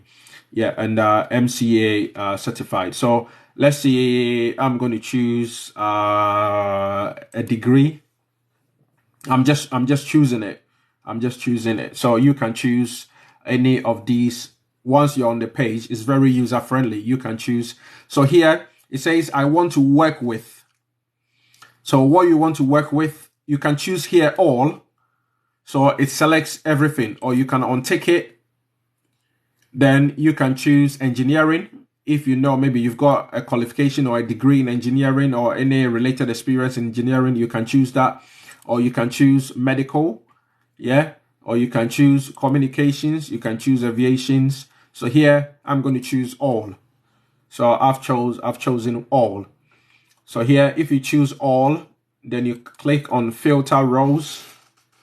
If we click on filter rows, see, now it's giving me 31 rows that I can apply. So now let's go back again. The age, I'll still leave it as 26. I'll still leave the age as 26. Then I go out on here and I will choose GCSE, which is equivalent to senior secondary school education. Then senior secondary school education or senior high school. Then I click on filter. So now instead of the 31 rows, now it means that you've only got 11 rows, 11 jobs. The row simply means the jobs that you can do. Yeah. So now let's go on here. Let's choose no qualifications. Let's filter it. No qualifications only gives you one row. Medical assistant. So if you haven't got any qualifications at all, WAEC is GCSE. So that is a senior WAEC, but still WAEC they do what you call a junior secondary school and all of that. But the GCSE here is more or less like the senior secondary school. Yeah, I stand to be corrected. And so thanks for sending in the rows. Guys, the numbers are dropping again. Let's send the invite out. Everybody send the invite out, please. We've got 65 people on here. Everybody send the invite out. Everybody send the invite. 10, 15 people. Send the invite out to 10, 15 people. 10, 15 people. 10, 15 people. Let's do it. Let's 10, 15. High National Diploma. The HND is the High National Diploma. So the High National Diploma, as I said, is probably the equivalent of Polytechnic. What is certificate in nursing or nursing assistant? Yeah. So here, if you go to, let's choose a degree. If you are a nurse, depending on what level that you completed, yeah, so you can choose that on the hospitality and you filter the rows. It shows you that you can only do one. That's if the area. But if you are a nurse, you can still go if you still want to choose, because if your qualification that you've got is a degree, then it means you can choose the degree and filter the roles. It means that you can qualify, you can change your role. It doesn't mean that if you're a nurse, you still have to go and do a nursing role, unless you want to go in that specific role or the specific job and go and do it. Yeah, you can swap the roles that you want to do. So, you've got 31 rows because this one gave me lots of them. So here, yeah, so I'm going to go with this. If you click on any of these catering services, you're going to be cooking for the Navy staff. You're going to be a chef. Yeah. So here it tells you what you need.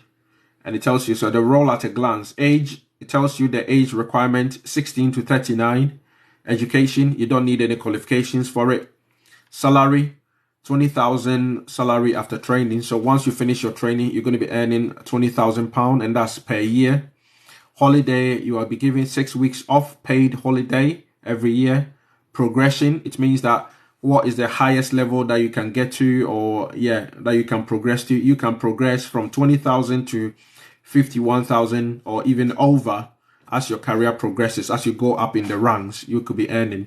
And also benefits, you also get funding for qualifications. During your career, you'll be paid to go on a lot of courses or a lot of training programs throughout your career. So here, chaplain.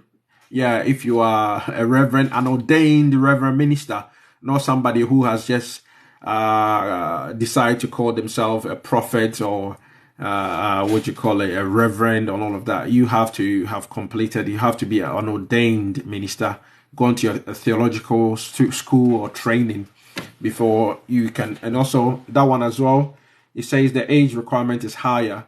It says 26 to 48 and education degree.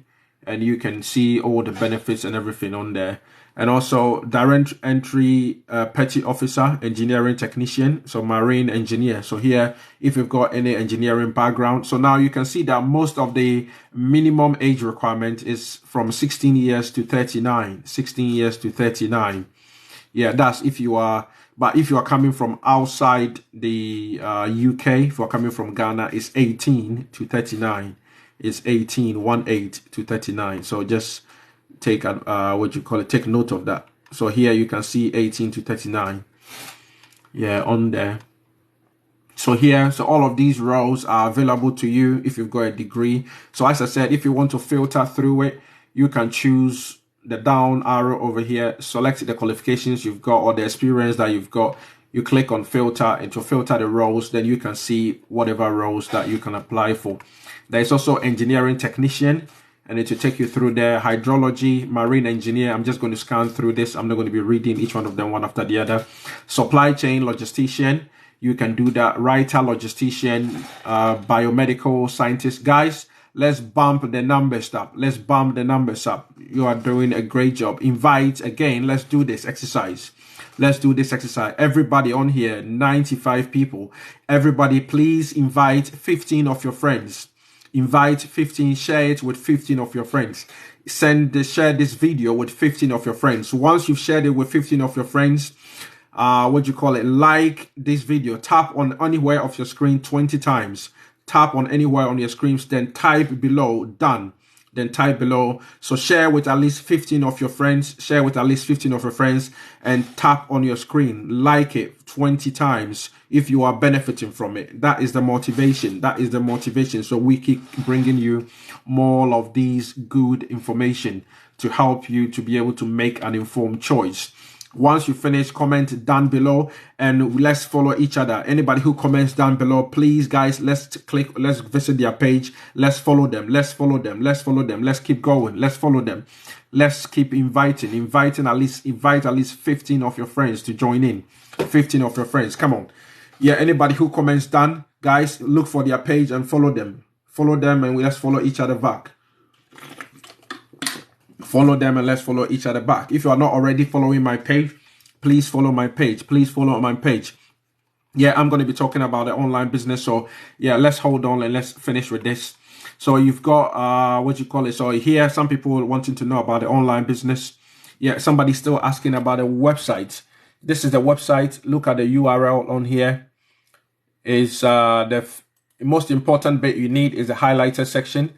Is www.royalnavy.mod.uk. www.royalnavy.mod.uk. So visit that page, and that's what we are looking at. You should be able to see all of this information. So now we've gone through the roles. Some people have joined a little bit late. So all those who have just joined, if you are not following the page, please follow the page. Please follow the page. All those who have commented done, let's follow each other. If all those who have commented done, let's follow each other. If anybody has commented done, please let's follow each other. Let's follow each other. Let's follow each other. Anybody who has commented done, follow them. Look for their page and follow them. Send at least 15. Share it with 15 of your friends. Share it with at least 15 of your friends. Share with at least 15 of your friends. Once you finish sharing it, come on here, then tap the screen. Like it 20 times. Keep tapping on your screen at least 20 times. Share with them. If you've just joined, then comment below done. Comment below done once you've finished sharing with 15 of your friends and tapping on there. So after you finish sharing 15 of your friends, liking it 20 times, comment down below. So everybody, let's follow each other. Anybody who has commented down below, guys, please follow them. Follow each other. Look for their page and let's follow them. Look for their page and let's follow them. Follow my page for more information. Thanks for all those guys who are sending the likes, who are sending all the information, who are sending all the comments. Guys, anybody who has commented down, look for their page and follow them. Follow them right now. Follow them right now and let's get this done together. Okay. So now let's go through. So you can see the various roles. It tells you the age requirements and the salary expectations and everything, and also the qualifications that you need. Yeah. So you can go through the whole of this bit. Then you can only select one role at a time. So here, if you are a nurse, you can see on here a doctor. that is the role at a glance. Obviously, that is a more senior professional. So you've got 18 to 39, and their starting salary is £60,000. So if you know any doctor or if you know any nurse, look at also the mental health nurse and student, and also the qualified nurse. Their details are there. And you can keep scrolling, but you can only choose one role at a time. Guys, if you've just joined in, follow the page, follow the page, follow the page, please. Follow the page. If you've just joined in, follow the page. Invite 15 of your friends, at least 15 of your friends. If you've just joined in, follow the page, invite at least 15 of your friends. Invite at least 15 of your friends and tap. Once you've done that, come back on here and tap of the screens, like this video 20 times, then comment down below. Anybody who has commented down below, guys, let's follow each other. Please look for their page and follow them. Look for their page and follow them, and let's do this and let's grow together. Yeah, so you can go through all of the roles, all of the information, keep going through where, as we saw, there are 31 different roles. And again, they give you a number here that you can call them and ask them. If you want to talk to them, you can call them and ask them any question So let's say now I'm going to choose any of the roles. I'm going back. Let's say I want to choose which one should I choose? Supply chain logistician. Let's say I'm going to choose a supply chain logistician. Click on the find out more. So once you clicked on that, supply chain logistician, it tells you the role is a high priority role. So they really need these people. So once you find that, you click on that, then here it says request your application. So you can click on here, and here it gives you a bit of that branch. You're going to be logistics service. You're going to be in the surface fleet level rating apprenticeship. So here it tells you the type of attributes that you're supposed to have. So somebody who likes adventure, who is hands-on, they want to work with their hands. And you can also watch this short video.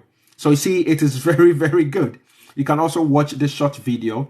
Organizational skills, and also logistics. That's what you're going to be doing. So here, once you look at, you've got register your interest, or you can also request an application pack. So here, when you request an application, you click on there. I'm going to come back. So here, if you click on request your application for the role of supply chain, when you click on that, it's going to bring you to this page on here. It's going to bring you to this page on here, and basically it asks about some questions about you. Those who have just joined in, if you are not sure what we are talking about, we are talking about application to join the Royal Navy, British Navy in the UK, British Navy. So they have opened the application. So if anybody wants to join, or you know a friend or a family member who wants to join, so that maybe you want to have a better life or a better future to be able to secure yourself and all, that is the information that we're giving you. If you are not interested in joining, then that's perfectly fine. But you can invite. What you can do, if you are not interested, maybe a friend, a brother, a sibling, an uncle, a niece, or somebody else, your sister might be interested, or they might know somebody who might be interested. So that's why I'm encouraging everybody, send this invite out, send this video out, share it with at least 15 of your friends. Let's do this exercise. We should be doing it at least every 5 minutes. Share it with at least 15 of your friends. Share it with at least all those who are joining. Like, follow the page for us. Like, share. Once you've shared it with at least 15 of your friends, tap on the page 20 times. Keep liking. Tap on anywhere on your screen 20 times. Tap anywhere on your screen at least 20 times for us to be able to get all the numbers, to be able to bump it up. Okay, so now once you've clicked on that, it requests for application. It asks some questions about you. These are very straightforward. Your first name, your surname, your date of birth. Just make sure that it matches all your certificates that you're going to be using. Your certificates, if you went to uni or you went to a senior secondary school, your date of birth, or all the information that you put on here, it matches exactly the information in your passport, and it also matches your qualification and all of that. And here also it says contact details. So you put in your contact details, your email address, then you have to confirm your email address, your mobile number, it says the telephone number. You can enter the same mobile number again. So obviously, if you're outside the UK, you just put the international code 00233 if you are in Ghana, or if you are in any other country, the international code before your mobile number. Then here you click on the down arrow. Then it says your country of origin. You can scroll down to find the country or your country of origin and select it. Once you've selected that, if you like to receive further marketing communication, then you can tick it here. If you don't want it, then you just leave it unticked. And it will ask you a question on here. Have you previously served in the UK military before? If it's yes, then you click yes. If it's a no, then you click no. Yeah, once you that, yeah, then that's how once you've requested that, then they will send the application to you. But obviously, if you are doing it online, we're coming back to the previous page. So that's how you request your application. Here, you can also click on here, register your interest. You can click on register your interest, and that also brings you to exactly the same page. It brings you to exactly the same page, and you can, fill in the information. So once you've done that, you've gone through that process, then obviously you wait for them to contact you. You have to wait for them to contact you. So once they've contacted you, and that's where they're going to review all your information. Once they've reviewed your information, they can come back to you. And here as well, if you're on this page and you want to chat live, you want to have a live chat, a communication with somebody on there, then you can click on there and just have a live chat with somebody on there. Or you can just call them. If you can call the number, you want to call the number, you can just call them. So it's just as simple as that. It's just as straightforward and as simple as that. So you have to look at the requirements. So you have to know whether you meet the requirements in terms of nationality, i.e. you are from a Commonwealth country, you meet the age requirements or the qualifications that you've got. Make sure that your information that you've got matches your date of birth and your biometric data. It matches what is on your passport. It also matches on what is on the certificate. Because if there is any differences or discrepancy between your qualification, your certificate, what is at your university and what is in your passport, then it can pose some, some issues for you. Or if you have already applied for, let's say, a visa before, and if you use different type of information or date of birth and all of that, yeah, just make sure that otherwise it's going to pose problem. They're just going to refuse your application, because all of this is all linked together. All their system is digitalized. It's all linked together for you to be able to do that. So guys, so that is about this. Those who have just joined in, that's what we have been talking about. A few people have joined a little bit late. I know a lot of people who have probably joined in. Just share the page. Can WASI apply, please? Yes, if you are WASI, you can apply.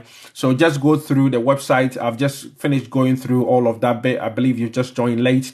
Guys, share it again. Let's do the exercise. Share now. Please pause and share now with at least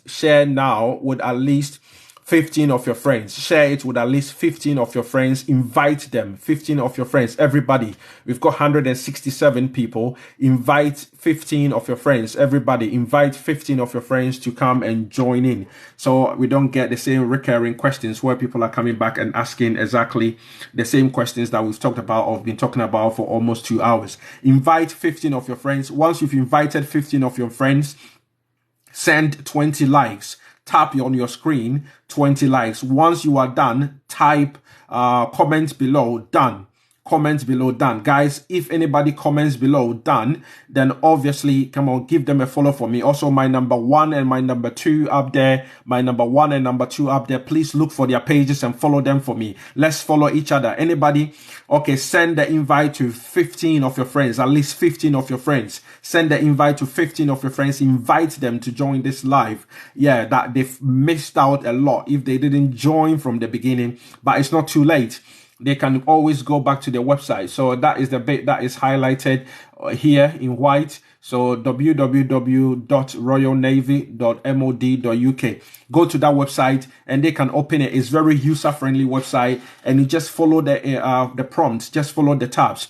So guys, send at least 15 invite to all your friends. 185 people. If every person is sending 15 likes, 15 invites to their friends, then definitely we are going to bump up the numbers. We are going to bump up the numbers. Come on, let's do this. Let's do this, guys. Send it to at least 15 of your friends. Send it to at least 15 of your friends. Once you've done that, come back here, then like the video. Tap on your screen 20 times and like the video. Tap on your screen 20 times and like the video. Tap on your screen 20 times and like the video so that everybody can come out here and also benefit from it. Don't keep the information to yourself. Let's not be selfish. Let's not keep the information to ourselves. Let us be our brothers and our sisters keeper. So everybody, if you don't need it, your friend, your sibling, your sister, your brother, somebody else might need it as well. So yeah, as you can see, the information is very, it's all that we have given on there. And I saw some people were asking about, my online business as well. I'm going to spend some time to talk about the online business. This online business, obviously, this is a business.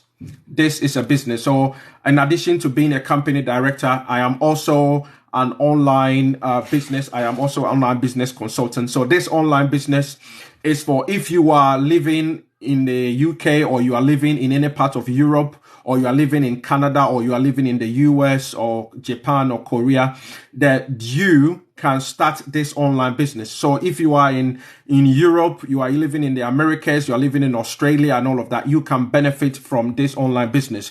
I started doing this online business about almost a year ago. And trust me, guys, I do this as a part-time, as a side hustle, and it's helping me to be able to realize additional income. So if you are in Europe, you are in the Americas, you are in the US, you are in Canada, you are in Australia, you are in Japan and all of that, you can benefit from this online business. This is a business that will help you to create. So if you visit my website, that is my website. It's www.lawrenceamoah.com, www.lawrenceamoah.com, www, that is my website there. So if you are in Europe, and you are looking to make additional income, you can do this online business in addition to your normal job. You can do it. I am a company director. I do my online business. I do my normal job, but I also do this online business as well. So visit my website now. If you are in Europe, you are in Canada, you are in the US, you are in Japan, you are in South Korea, you can do this online business. It's www.lawrenceamoah.com. Visit my website. Once you visit my website, this is my website. This is my picture there. This is what you see. And on the right hand side over here, it says enter your name. So you enter your name and you enter your valid email address. You enter your name and you enter your valid email address. Once you've done that, let me show you how you do it. So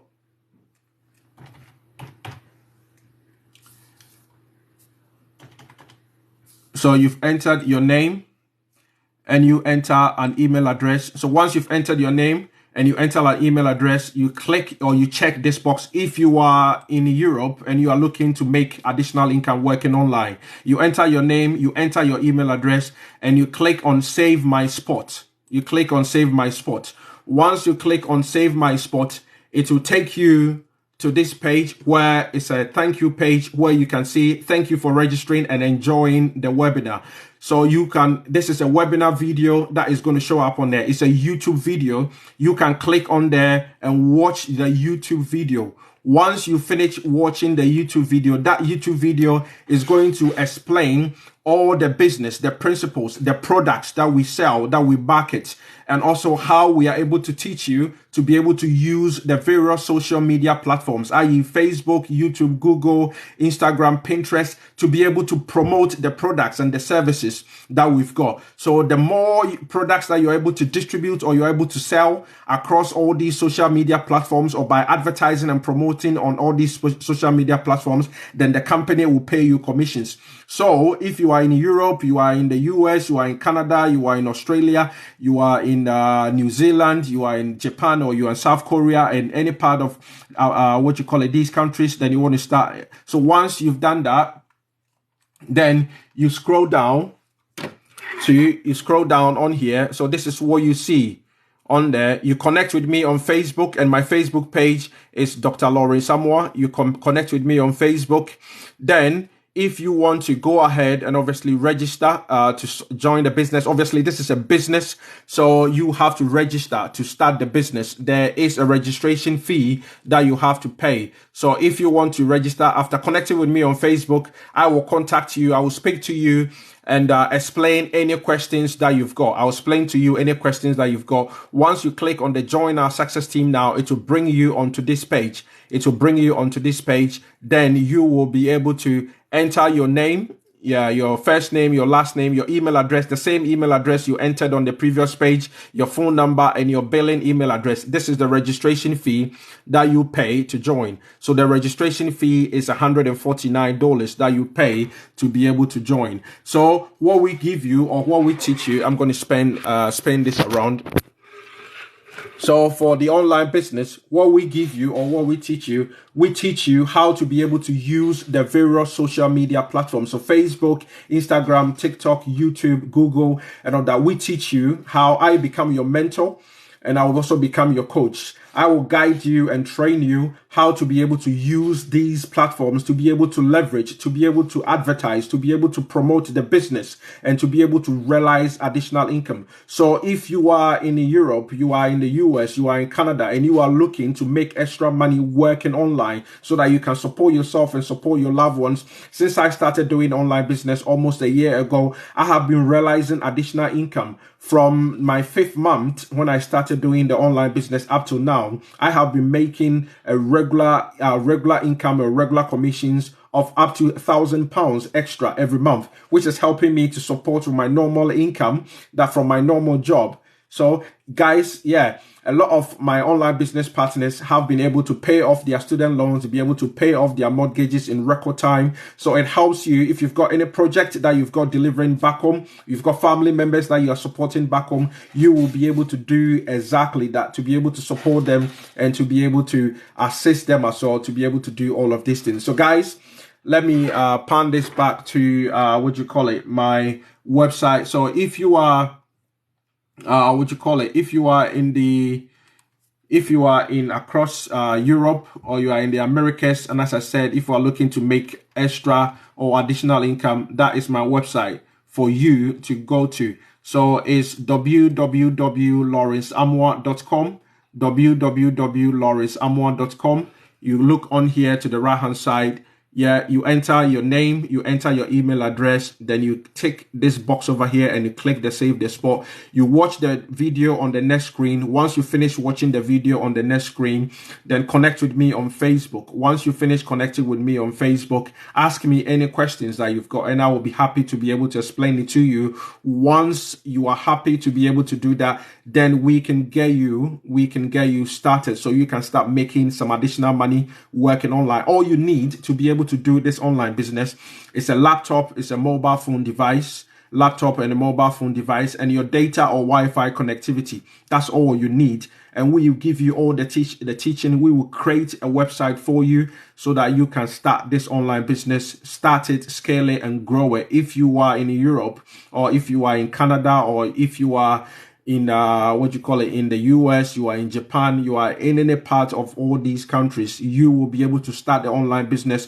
grow it, scale it, and it will help growing, and it will help to be able to benefit in you.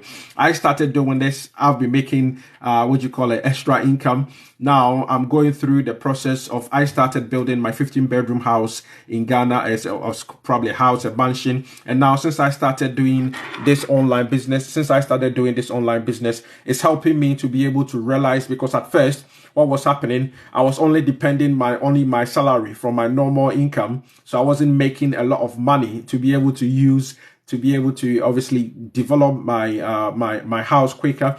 So now with the additional source of income coming through from my online business, I'm now able to be able to build it quicker, and it's going really fast. So connect with me on Facebook, guys. You can connect with me on Facebook as well. You can connect with me on my Facebook page, and let's get this done together as well. And those of you who are on, if you are on YouTube as well, then you can follow me on my YouTube page. I've got a YouTube channel as well, so you can follow me on my YouTube page. Then we can grow together. It's Dr. Lawrence Amoah, so you can follow me up on there, then we can grow together. So I hope this session has been very useful to you, because we have been talking about I'm doing a summary, a skilled worker visa. We have been talking about it, the qualification criteria. Once we finished with that, I also went ahead and touched a little bit on the Royal Navy, the application process, which has now been open. And we went through and we looked at the criteria. We looked at the criteria as well. Then the last thing that we looked at is my online business. If you are in Europe and you are interested in making extra income, or you are in the US or in Canada, you want to make extra income, then you can visit my page, www.lawrenceamoah.com. Enter your name, enter your email address, watch the video on the next page, then contact me. You can pick up my mobile number or my WhatsApp number on my page by just clicking on the call button. If you click on the call button, you will see my number. Then you can be able to contact me directly. So friends, family, followers, thanks very much for your time and for spending almost 2.5 hours with me on here or so. I really appreciate each and every one of you. Thanks very much for joining in. And hopefully we will do this sometime, maybe next week. Or if you've got any questions, then you can contact me directly and bring it. If you're not following this page, guys, you don't want to miss this opportunity. Follow the page and we're going to bring you more information. We're going to help you to grow, and we'll help ourselves to grow and to be able to develop. If anybody, before I go, if anybody wants to come out on here, and go live with me, if anybody wants to come out here and ask me any questions, if you've got any questions that you want to ask me, you can come out here and ask me any question at all. So if you want to send in your request, and you want to come out here and let's chat, I'm going to be here so that we can chat. So if anybody wants to come out on here and wants to have a chat, you can send a request and come in. So we can do this. I've seen that. You've joined in. How are you doing? Hello, Erickson. Hello. How are you doing? I'm good, thanks. What about you? I'm doing great. I was asking about the Royal Navy. And I just finished applying. Okay, so I was talking. I went to a technical school, so I was asking if I can still go ahead. You went to a technical school. So what qualification have you got? Okay, I have let me say engineering. Engineering. So when you go, and what level is it? Is it HND or HNC, or is it degree, or what qualification is it? Okay, it was NAPTEX. It was what? That's like NAPTEX. That's under WAXI. It's under WAXI. Then you can choose the GCSE. You can choose the GCSE, what you call it, qualification. Where under qualifications you can choose GCSE. GCSE. Okay. If you choose that, you filter it and all of that. If that is the highest qualification that you've got, you select that one, then you go through it. But once they get back to you and you are filling in they're going to send you a proper application form. So you're going to fill in all that information. So with that a proper application form that they're going to send you, all your certificates, your passport and all of that, you're going to send all of that information to them anyway. So that will all that information will have to go out on there. I think somebody else is trying to join. So I hope that answers your question, and hopefully all the best with it. All right. Okay. Hello, JP. Hello, JP. You all right? I'm fine, thank you. I was requesting. You've got a very scary picture. You've got a very scary picture on there. That's Hulk. That's Hulk.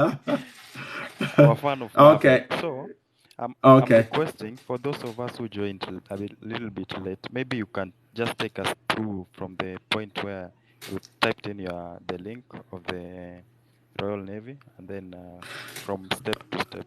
until the podcast. This is probably going to be another 20 minutes. Okay, let me quickly see if I can. Those of you who joined in a little bit late. So, okay, let's see what I can do with this. So, can you see this? Yes. Yeah.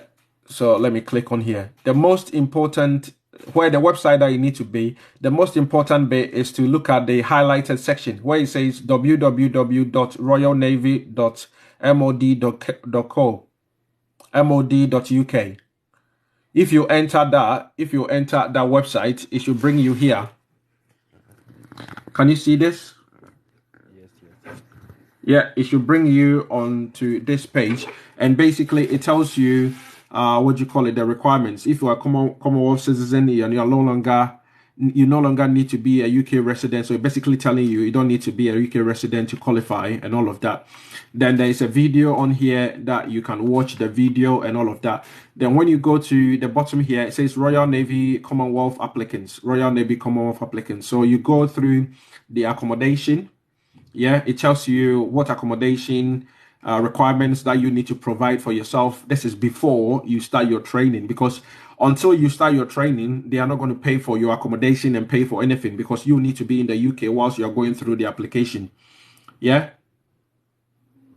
So if you are in Ghana and you get your visa, when you get your visa and you come over here, once you start doing your application from Ghana, they will be able to give you a letter to support your application and come over here. But if they give you that letter, it doesn't mean that you have been accepted. Yeah.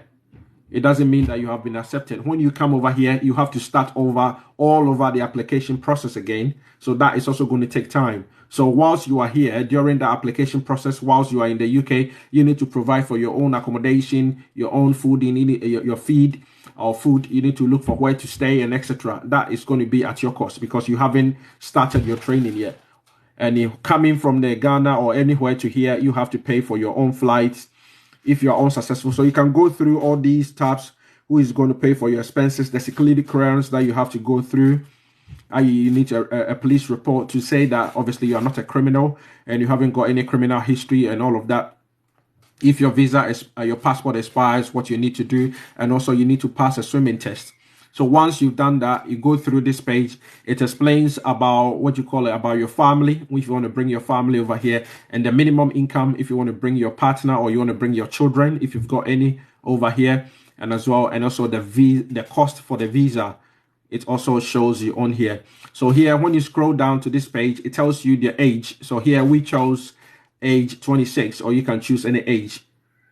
So here, and you can also select, if you click on the drop down arrow here, you can choose which is the highest qualification that you've got, whether HNC, hospitality, if you haven't got no qualifications, GCSE, A-level. So if you click on any of these, it will tell you. So here we chose a degree. Then you can click on the filter rows right here, that red button. Can you see it? You click on there, it will just filter it for you, and it tells you the qualification. It tells you how many roles that you can apply with that particular qualification. Then you can go through all of that qualification. You can go through all of that, and every role that you look at, it tells you what you'll be doing. It tells you the role at a glance, your age requirements for that role, your degree or your education level, your salary expectations, or what you're going to be making or earning, your holiday, your progression, and the benefits that you're going to be getting. So if you find a role, you can only apply for one role. If you apply for two roles or more, then obviously they're going to refuse you. You can only apply for one. So just make sure that the one you are choosing. So let's say if we decide that you want to choose, what did we choose at first? Supply logistics, logistician. So if we click on that, if we click on that, for instance, then that should bring you to this page, and there's another short video that you can watch. So it gives you the service, the arm that you're going to be in, the branch, and the level or the rating. Yeah, that's the rank that you're going to be on. Then here, all you need to do, it says click on request your application or register your interest. So if you click on any of these buttons, it will take you to exactly the same page. So you click on any of these pages, it's taking some time to load, and you scroll through, read obviously the top section, the top bit, read all of that. Then it asks you, if enter your first name, enter your name, your date of birth. Yeah, and make sure that your date of birth, it matches or the date of birth and on the information on your certificate. Make sure it matches on your certificate and on your passport. They all tie in together. If you've made a previous application and you've used a different set of information and you're going to use completely new date of birth, yeah, you're going to be refused. They're not going to accept you. So make sure that all your date of births, that everything, it matches your birth certificate, it matches your passport, it matches all your details or from your school or from your qualifications or your certificates. Yeah. So there's no discrepancy. Once you've gone through all of that, it will ask you all these questions. You complete it. Then you click on, once you've ask you what once you've done it. So once you finish with all of this and you click on the last, we haven't entered any information, you click on the last bit, yes or no, then it will give you a reference number. Yeah. And that reference number is very important because when you contact them, that is a reference number that you need to give to them. So after that, you can say, talk to us. You can pick up their number and you can talk to them. So let me go back to the other one, to the other tab and click on that and see what will happen as well. So let's say you've checked all your eligibility. When you go back to this page as well, you can see that it says more about the joining process. You can click on here. You can have a live chat on here. You can chat with them live or you can call them. And you can find your local AFCO is Armed Forces Career Office. That's where when you come to the UK, you're going to be going to start your recruitment. You have to look at the nearest one to you. Then you can start with your recruitment. Does that make sense? Yes, sure.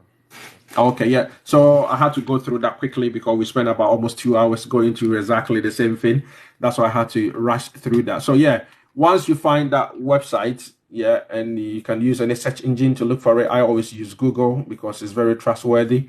Yeah, so look for that website, www.royalnavy.mod.uk. Then you can follow all the information, read through it, and just make sure that you complete the information. And every information you put it in there, just make sure that it's honest information and it matches every information on your certificate, on your date of birth, and on your passport. Yeah. So that you will be able to become successful. And one thing I thought I was talked about, the last bit I talked about was if anybody is in the if you are in Europe or you are in the US or Canada, anybody who is in Europe or US or Canada and they want to make extra money working or doing an online business as well, what they can do is to go to this. This is my website for my online business. So if you are in Europe or you're in US or in Canada, you can go to my website, www.lawrenceamoah.com, www.lawrenceamoah.com. Once you enter that, then it will bring you to my website. You enter your name, you enter your valid email address, you click on that green tick, this box over here, click on that button. Then you can watch, once you've done that, then you can watch a video, and that video explains the entire online business. So that is the video. To bring it to a thank you page, you can watch that video. Once you finish doing that, you can connect with me on Facebook. And obviously this is a business as well. So if you are in Europe and you are looking to make extra income as well, it's a business. So there's a registration fee of $149 for people who are interested. If you are in Europe, you are in the US, or you are in Canada, Australia, or New Zealand, Japan, South Korea, and all of that, and you want to do it, then that is that for you as well. So I hope that makes sense, JP. And if you've got any questions, you can come back to me. Then I will be able to answer it. Or you can follow me if you're already following me. Once I finish, I will follow you back and you will be able to chat if you've got any questions. Yeah? Okay, thank you. Yeah, I've seen that a few more people wants to join as well. Okay. You don't like it? You can eat it. Hello, sir. Yeah, hello, Emmanuel Edu. Yeah, Yes, how you sir. doing? I'm fine, and you? Yeah, I'm great. Yeah. We thank God for the kind of education that you are giving it to us. May God bless you. Thank you. Amen. May God bless you too. Yes, if you remember, I called you on Messenger somewhere 3 weeks, 1 month ago in the morning. Emmanuel Edu. Are you the one in Belgium? No, I'm in Ghana. I'm the fire officer. Oh, you're the fire officer. Okay, okay. I get a lot of people.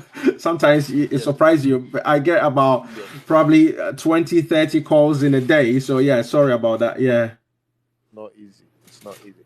But me, I yeah, just want to ask quick question. I yeah. mean, Go ahead. I've done the British Army before. That was Yeah.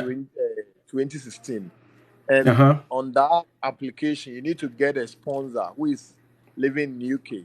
And Yeah. first of all, I just want to find out with this, is it the same process or this one you don't need any sponsor?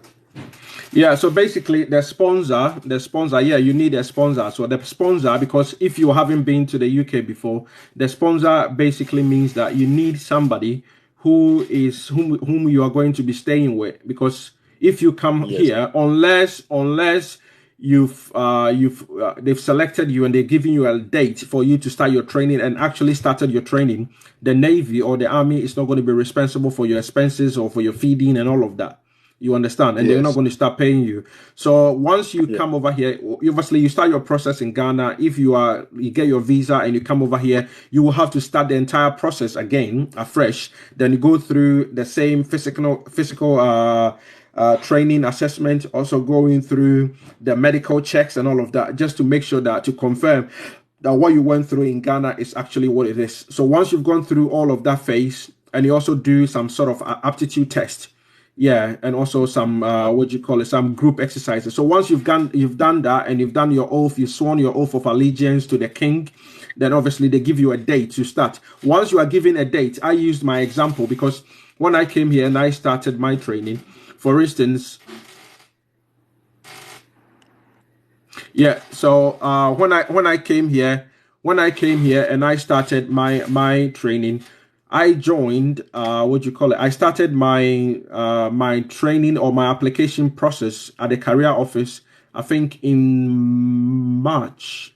Yeah, in March of 2007, and I actually finished my. I was given a letter. I think at the end of May 2007. Yeah, but I didn't start my training. I didn't start my basic training until what do you call it? October 22nd October. So which means from May to what do you call it? The October that particular year 2007, I had to be able to find a place to stay. I had to be able to provide for my own self. So that's why it's a request for you to have a sponsor, somebody who is going to be paying for your bills, who is going to be helping you to support yourself. Or if you've got enough money and you can stay in a B&B whilst you're going through your training, then obviously that's perfectly fine. Then you don't need a sponsor. But you have to be able to demonstrate that you don't need a sponsor, i.e. with your bank statement and Yeah. with the money that you have got on you. You understand? But if you haven't got enough Yeah. money on you, then you need to be able to demonstrate that you've got what you call it. You've got somebody here who is going to provide you with the accommodation, which is very important, and also support you with your feeding. Because if you cannot Okay. demonstrate that, then even the British High Commission will not even give you the visa for you to be able to come out here and start your training and start your selection process. Well understood. And the Yeah, does that second make thing is sense? about Yeah. the, because I spoke to someone concerning this application, and the person told me Mm-hmm. that I need to pass the, what do you call it, the swimming test or something. And they knew that in Africa we don't have much experience, but so far as you are qualified, by all means they'll be giving you opportunity to come and Yeah, yeah, demonstrate with my or brother. I used my example. So guys, can we share this video again? Let's share this video again. Let's get the numbers up. I used my example. All those who are here, share it with at least 15 of your friends. Share with at least 15 of your friends, 15 of your friends, and also come back and comment. Come back and comment, or what you call it, done. Come back and comment so we can get people to follow you. So here, I used my own yeah, experience earlier on. I think you probably joined a bit later. When I came yeah, here as a Ghanaian, I had not even jumped in the swimming pool before. Yeah, so yeah, I didn't know how to swim. So I joined the army as a royal engineer. And for you to be able to join as a royal engineer, you need to be able to pass your military swim test. You need to be able to pass your military swim test. So that military swim test, yeah. So that military swim test, yeah. So you don't have to pass. You don't have to pass your swimming test before you join, because every 6 months, when I started my training, for the first 2 months, for the first 2 months, every morning, 6 o'clock, I was going for swimming lesson. Yeah. Ibrahim, I'm going to get back to you, please. I was going for a swimming lesson. Yeah, until I passed my swimming test. So after 2 months, I was able to pass my swimming test because you have to wear all your military gear or your military kit and be able to swim with it. So you can swim with your normal training, do your normal swimming lessons training with your normal swimwear and everything. But once you've passed that, you need to be able to pass the military swim test. So you have to wear all your military gear and everything and also be able to pass the military swim test. You understand? So in this case, it's going to be the Navy swim test. So if you don't know how to swim now, it's not a problem. Yeah, they will teach you how to swim. But yeah, they're going to teach you how to swim. But you cannot pass your basic training. You cannot pass out of your basic training unless you've passed your swimming test. Okay. But they're going to give you the training for that. Yeah. Yes. And the third one is, but I hope they will be giving you an invitation letter so that once you are in Ghana, you can add your bank statement, your document to attach to the invitation letter that they are giving it to you so that you can do a visa application and send it to the British High Commission for them to verify and give you the visa. Yeah, if when I was going through with this, I was doing the summary for one of the guy who just went off, JP. So what I was doing, I went through it. Once you've gone through and you've requested for the application form to be sent to you, they will give you a reference number. Once you've completed the application, they will give you a reference number. So once you've done that, that reference number is very unique. So that's where they're going to send you all the forms. So you complete all the form with the detailed information, with your certificates, with your bank statement, with everything and all of that. Then obviously they will just assess your qualifications and all of that. Just make sure that obviously you are eligible. So now the sole purpose of you coming from Ghana to here is to join the Navy. You understand? Yes, that is the sole purpose for you to come here. The sole purpose of you can come here because you are not coming here for any other purpose. So definitely they're going to give you some form of information to be able to help you to do exactly that, some form of documentation so you can attach to your application so you can send to the British High Commission. So that can be a letter, it can even be an email correspondence that you've had with them. Yeah. So it's very important that when you start having any correspondence with them, you start keeping all of that information. If it's an email, you can PDF it and you can print it off and you can attach it to it. If it's any documentation that they send to you, any form that you are filling, even when you complete the form online and you probably get the you get the reference number sent to you, you can even print screen or do a screenshot of that reference number to say that you've actually completed it and done on their website. So just get as many and gather as many information as you can and add it to it. Then obviously you can submit it with your application. Yeah. All right. Yeah. Well noted. God bless you, Senior. God bless you. Okay, you're welcome. So You can bless you too. Yes, we will be starting start the application and see how things exactly go. So hopefully now that they've probably opened the Navy, hopefully they might open the army soon. Yeah, they might open the army soon. So yeah, hopefully when that opens up as well, yeah, we will keep you guys informed and we can give you the guidance and everything about it as well. So yeah, we'll keep you noted. Okay, Ibrahim, sorry for putting you on hold for a while. Okay, yeah, how you doing? After the program, I will give you a call on Messenger, please. Okay, no problem. Yeah.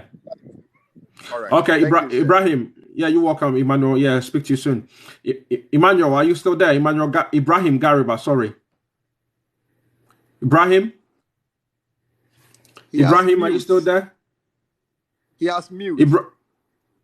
Ibrahim, unmute yourself. Ibrahim, I cannot hear you. Please unmute yourself. Otherwise, I'm going to take someone else. Yeah, hello, Ibrahim. You all right? Good evening.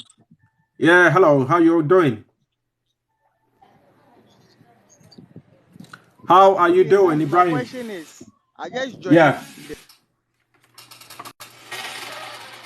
Yeah, I'm listening.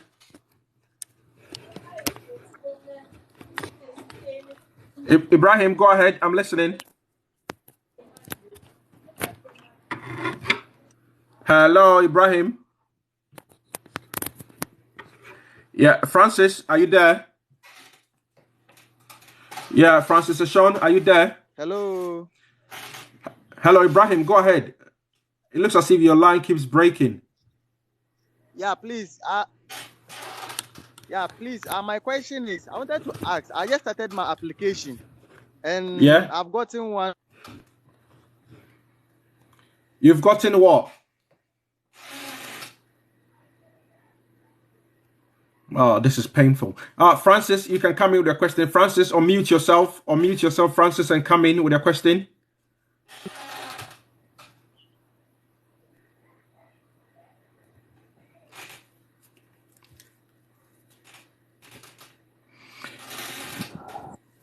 Yeah, hello, Francis. Hello, Cool 451. How are you doing?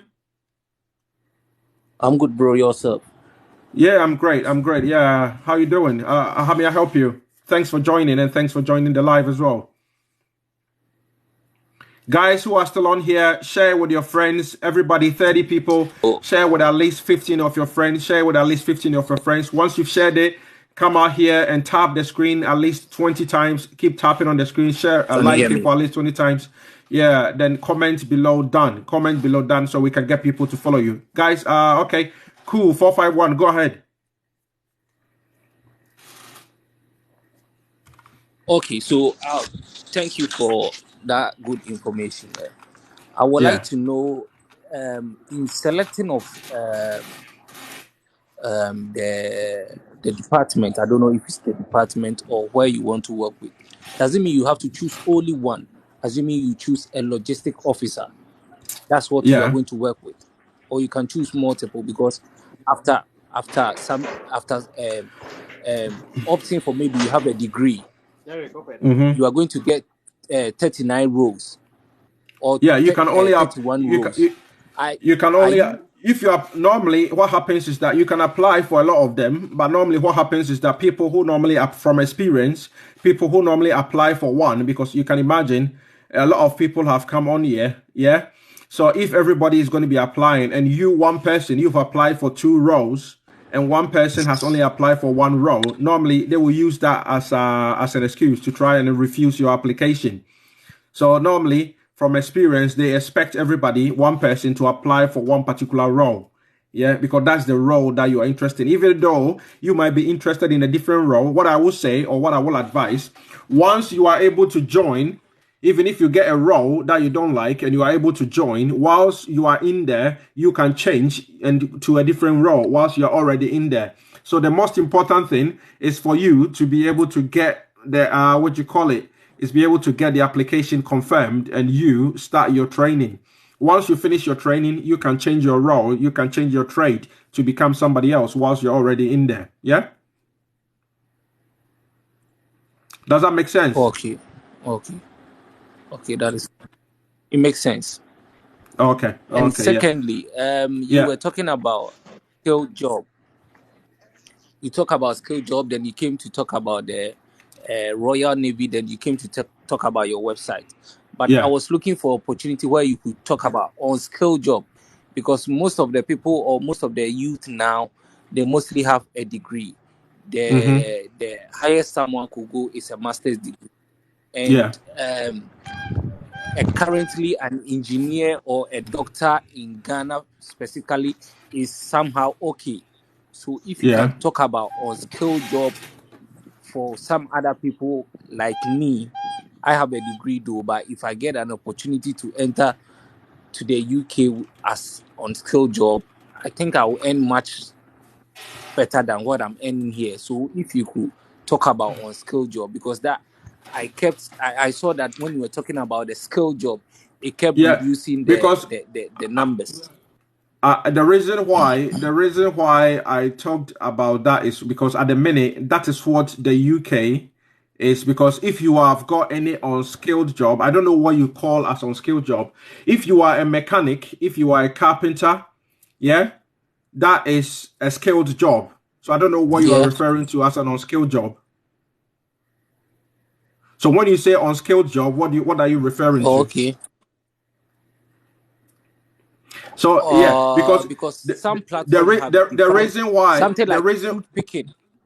the reason why, yeah, those people, you don't get a skilled worker visa. It's called a temporary work visa. They only give you that a temporary work. That's what I was talking about. Obviously, we can treat different topics at different times. So that is a temporary work visa, because fruit picking, as you can imagine, it's just like in Ghana, cocoa season, yeah? So during cocoa season, we don't harvest cocoa throughout the whole year. You understand? It's a seasonal. It's a seasonal kind of thing. It's a seasonal harvest. So during, let's say, the summertime, or in Ghana, during when it's maybe June, July, I don't know what time they harvest cocoa. If that's where they harvest cashew or cocoa, or maybe even yam and all of that, that's where they're going to need a lot of people. So in the UK here, during the summertime, that's where they do a lot of harvesting for all, like the grapes, like the strawberries and all those pumpkins and all of that.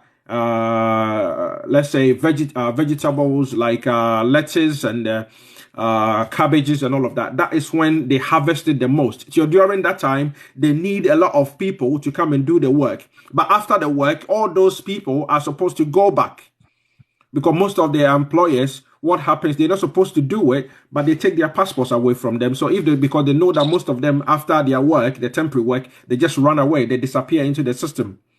You understand? So that's what they normally do to them. So maybe at another time, I will talk about those type of work. But if you are like a mechanic, if you are like a fitter, I always talk about this on my website. If you are, because I work within the construction industry, so I know a lot about those things. When I even came to the UK, I probably wished that when I joined the army, I had probably joined as a mechanic, because by now I will be able to, when my car breaks down, I will be able to fix it without having to take it to somebody and pay like about £500 or £600 to get it fixed. I could be able to fix it myself. But because of the way we are conscientized from Ghana, when we come out here, we see most of these things. Let me pound my camera around. We see most of these jobs, like maybe as like a carpenter, maybe a mechanic, and all of these things. We see it like for people who are school dropouts. But you can have somebody who is a plumber, you can have somebody who is a carpenter or even a mechanic in the UK earning more than a doctor. You understand? A medical doctor. So that's how the system works over here. It works like completely opposite, like the way it works in Ghana, because you can have a mechanic who is self-employed doing their own job and probably be fixing like about maybe 5 or 6 cars in a day and charging, let's say, about £400 to £500 for every vehicle. So if you are fixing 5 cars a day and you are charging £400 for every vehicle in a day, you are probably making about how much money are you making? £2,500 a day. When you multiply how much he's making in a month, then that's a lot of money. You understand? So those are the type of skills. So those ones are skilled jobs. We don't consider those as unskilled jobs in the UK. Yeah. I hope that probably answers your question. Yeah. Sure. Okay. Yeah. No problem. Anybody else probably wants to come out on here, because we've been doing this for over 2 hours now. So, yeah, anybody else? Ibrahim, are you ready to answer your question? Ibrahim Gariba, are you ready now? Hello, Ibrahim. Yes, please. Yeah, are you ready? Okay, ask your question. Yes, Let's please, go. Sir, please. Okay, Ibrahim, please, I was talk. trying to fill the form just right away, but Yeah. I've gotten to a point. Hello. Yeah, talk. I'm listening. Yeah, please, I was trying to fill the form, but I've gotten to a point. That I'm a bit confused. Okay. Yeah, please, what they are saying is your interest or association with the Royal Navy, current serving or family member serving. But when I tapped current serving, they are asking me for my service number. When I select the family member or a friend, you are not currently serving. Their full name and you are not serving in the British. You are not serving in the Navy, or you don't have a family member serving. So you should leave that blank and move on. Do you have a family member who is serving in the Navy? Leave that blank, please. So would you don't have any family member who is serving? You don't have any.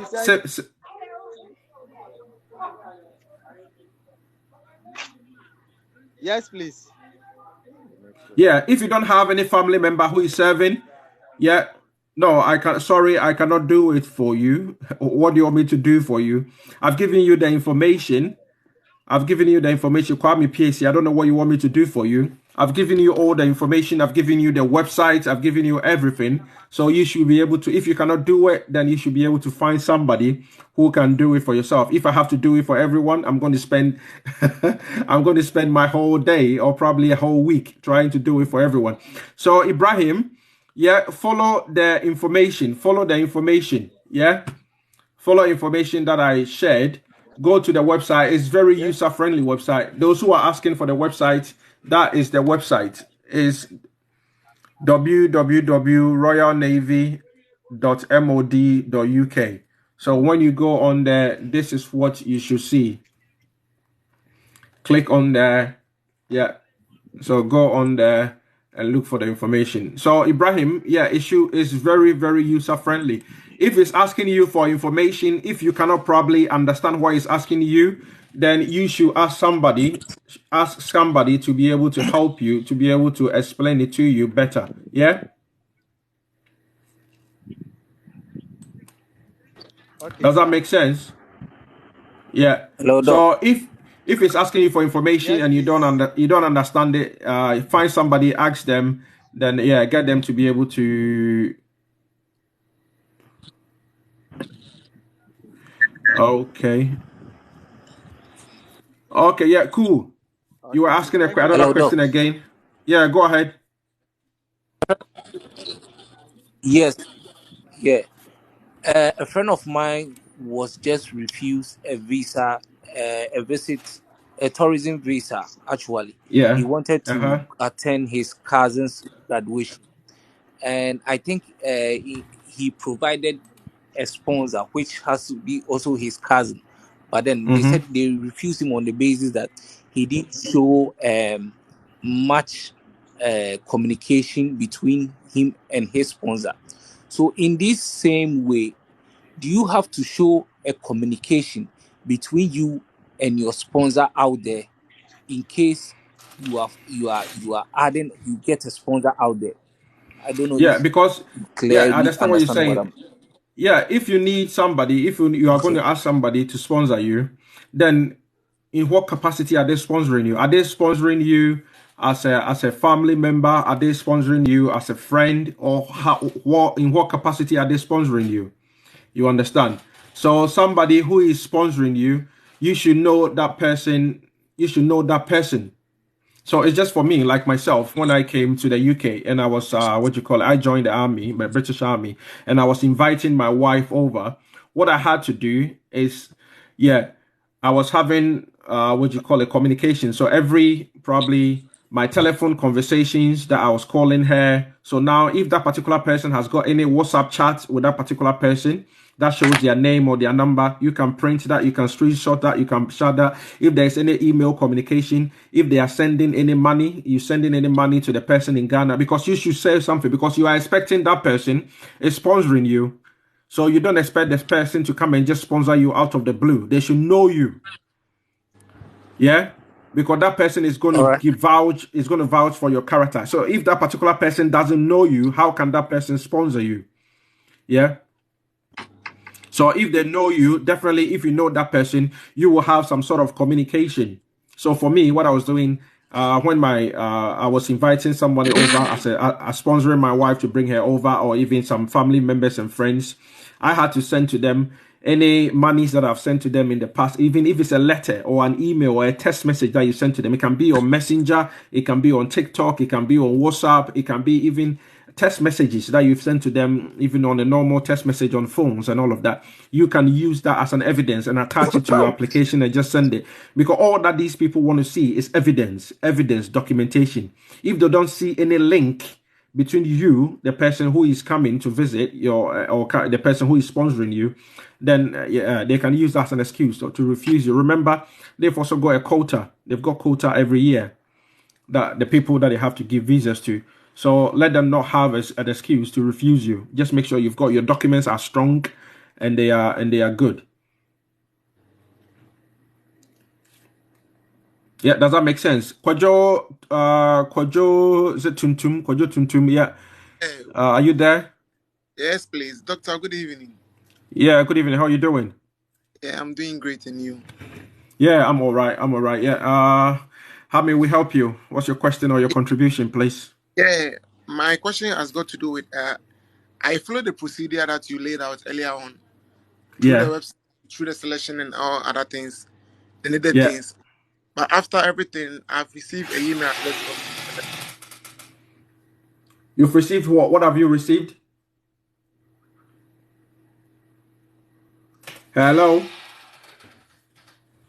Hello, Kojo? hello, Are you there? hello, hello, can you hear me? Yeah, the last bit of your what you were saying cut off. What did you say you received? What did you receive? I received a email from them. Yeah. Yeah, stating that I cannot proceed with my registration because of the area nation of origin. What did you choose? Yeah, I chose what do you call it? Well, I'm using phone. I'm using phone, so there are some features that doesn't appear very well. Yeah, So because if you choose what do you call it, an officer role, because you cannot join, there are certain roles you cannot join as an officer if you are joining from Ghana. Because to join as an officer, you should have been in the UK for 5 years. Yeah. And you should have British citizenship, and you should have what you call it.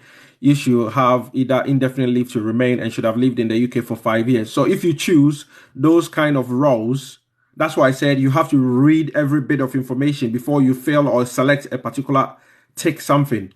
Yeah. So you have to read every bit of information on there before you have to select. So you might probably have to go through the application again and just read every bit of information. Don't just go through there and just check it. Yeah, just make sure you read every bit of information and you are selecting the ones which is relevant to you. If it's an officer job, you need to read it. It will tell you that you need to have lived in the UK for at least what you call it, a certain number of years. Yeah. yes, yes, So please. yeah, if such jobs, if you haven't lived in the UK and you're applying for an officer job, then obviously, yeah, that's you can. They tell you that you cannot join as an officer because for me, when I joined as in the army, I was already in the UK, but I couldn't join as what you call it, as an officer, even though I had a degree because I had not lived in the UK for more than 5 years. Yeah. Okay, okay. Thank you very much. So I'll go back and do the necessary corrections. After that, I'll give you the Yeah. feedback if possible. Okay. Yeah. So do the necessary corrections and yeah, come back to us. Okay, okay. Thank you very much. Yeah, I only Obapa Mariam. I only use that logistics as an example. It doesn't mean that everybody should be choosing the logistics. I only use that as an example. Yeah, I only use that as an example. So as I said to Kwajo, just make sure you read every detail on there, and yeah, then you can make the application. You can make the application on there because if you go to the front page, yeah, if you read this front page, it tells you exactly what you can do. Let me go to the front page. Where is the front page?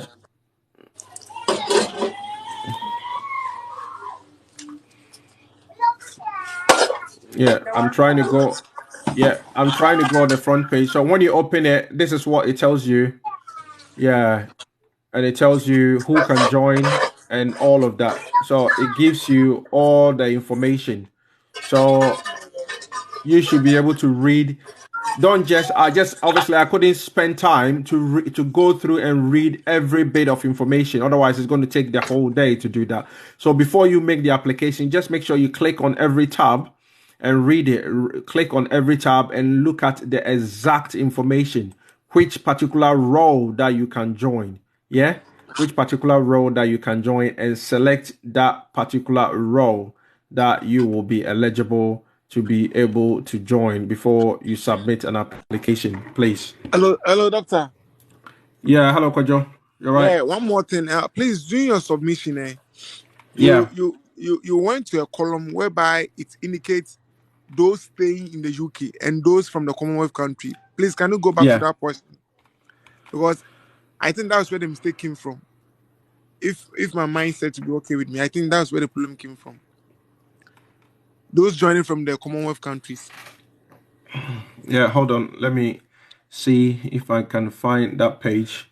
So here, if you read it, this one clearly tells you this is the information on here. So if you read it, it says if you are a Commonwealth citizen, you no longer need to be a UK resident Yeah, to that, apply, which means a career in the Royal Navy is more accessible than ever. You can find the roles, Royal Navy Commonwealth application to be applied from below. See, and it talks about the eligibility criteria and all of that. Yeah, yes, please. Yes, please. yeah. So that's what I'm saying. You can watch the video and read every bit of information. So it Okay. tells you Royal Navy Commonwealth applications. Yeah, and I went through all of these tabs and Yeah, everything and I on was there. there. I was there when you're doing all these things. Exactly. Yeah. So if you read through it and obviously you don't meet the requirements for it, then obviously there is no point in submitting an application. But if you meet the requirements for it, then you submit an application. Yeah. Yes, please. Yes, please. Because here it tells you about bringing your family, because if you are already here and you are bringing your family, it means your family is not here and all of that. So it tells you about the minimum requirements and all of that. Yeah. Yes, And please. obviously the various ones that we went through, when we went through all of this, it was these tabs. It tells you about when your passport expires, when your visa Expired. Necessary things. expires, exactly, yeah. Travel expenses, swimming test, and all of that, accommodation, national National service. service. It talks about flights to the UK. So when it talks about flights to the UK, obviously it's telling you that you are not already here. So you are Yeah. coming from outside the UK to So come here. So you just pay your in and out and everything. exactly, you pay your everything. You pay for your if you are unsuccessful, obviously you'll be expected to go back home. So you'll be expected to pay for your return to go back home. But yeah, sometimes it won't we are no more journey. And then yeah, so that's what it is. Yeah, and so yeah, so just read a bit of information. Obviously, I had to quickly scan through it. So just read a bit of information. If you Okay. qualify for it, then it's brilliant. Then you can apply. If you don't Yeah, I'll go qualify, to. I'll go. yeah, if you don't qualify, then obviously you will have to wait until maybe the army is open or any other thing is open. Yeah. I'll give it a try again. I'll go back to it again and do the necessary corrections as I said earlier on. Mm-hmm. Okay. Okay. Yeah. No problem. Yeah. That's it. That's it. Thank you very Okay, much. guys. Yeah, you're welcome. So, guys, I think I have to call it. I've got to go somewhere by 6 p.m. So, thanks very much for all those who joined and for liking the page and for sharing it with your friends and for obviously following the page. That is very much appreciated. Yeah. So, as I said, those of you who are looking to, if you are in Europe and you are following my page and you are looking to make extra income working online, then obviously you can contact me and I can help you to start an online business. So visit my website if you are in Europe, you are in the US, you are in Canada. My website is www.lawrenceamoah.com. So when you open it, this is what you see. You enter your name, enter your email address, you click on this box, then you save your spot.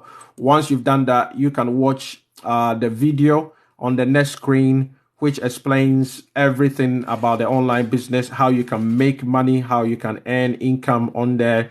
Then you click after watching the video, then you click on connect with on Facebook. You click and connect with me on Facebook. Everybody else, you can connect on with me on Facebook. It's Dr. Lawrence Amoah. You can look for me on there. Then yeah, we can become friends and you can follow my page. That is also, I'm on YouTube as well. So Dr. Lawrence Amoah, follow me. Please follow me on YouTube as well. I've got loads of other interesting information and videos similar to what we're sharing over here. But obviously it's on YouTube, so you can watch it over and over and over again. So here, obviously, you cannot save the video on here. So I hope to catch up with you all soon. You can check my profile, pick up my my number if you want to contact me on WhatsApp. Send me a WhatsApp note and ask me a question that you want me to try and explain to you. Then I will get back to you as soon as I can. Have a wonderful day. God richly bless you. Yeah, take care of yourself. Bye for now. Enjoy the rest of your weekend. Bye.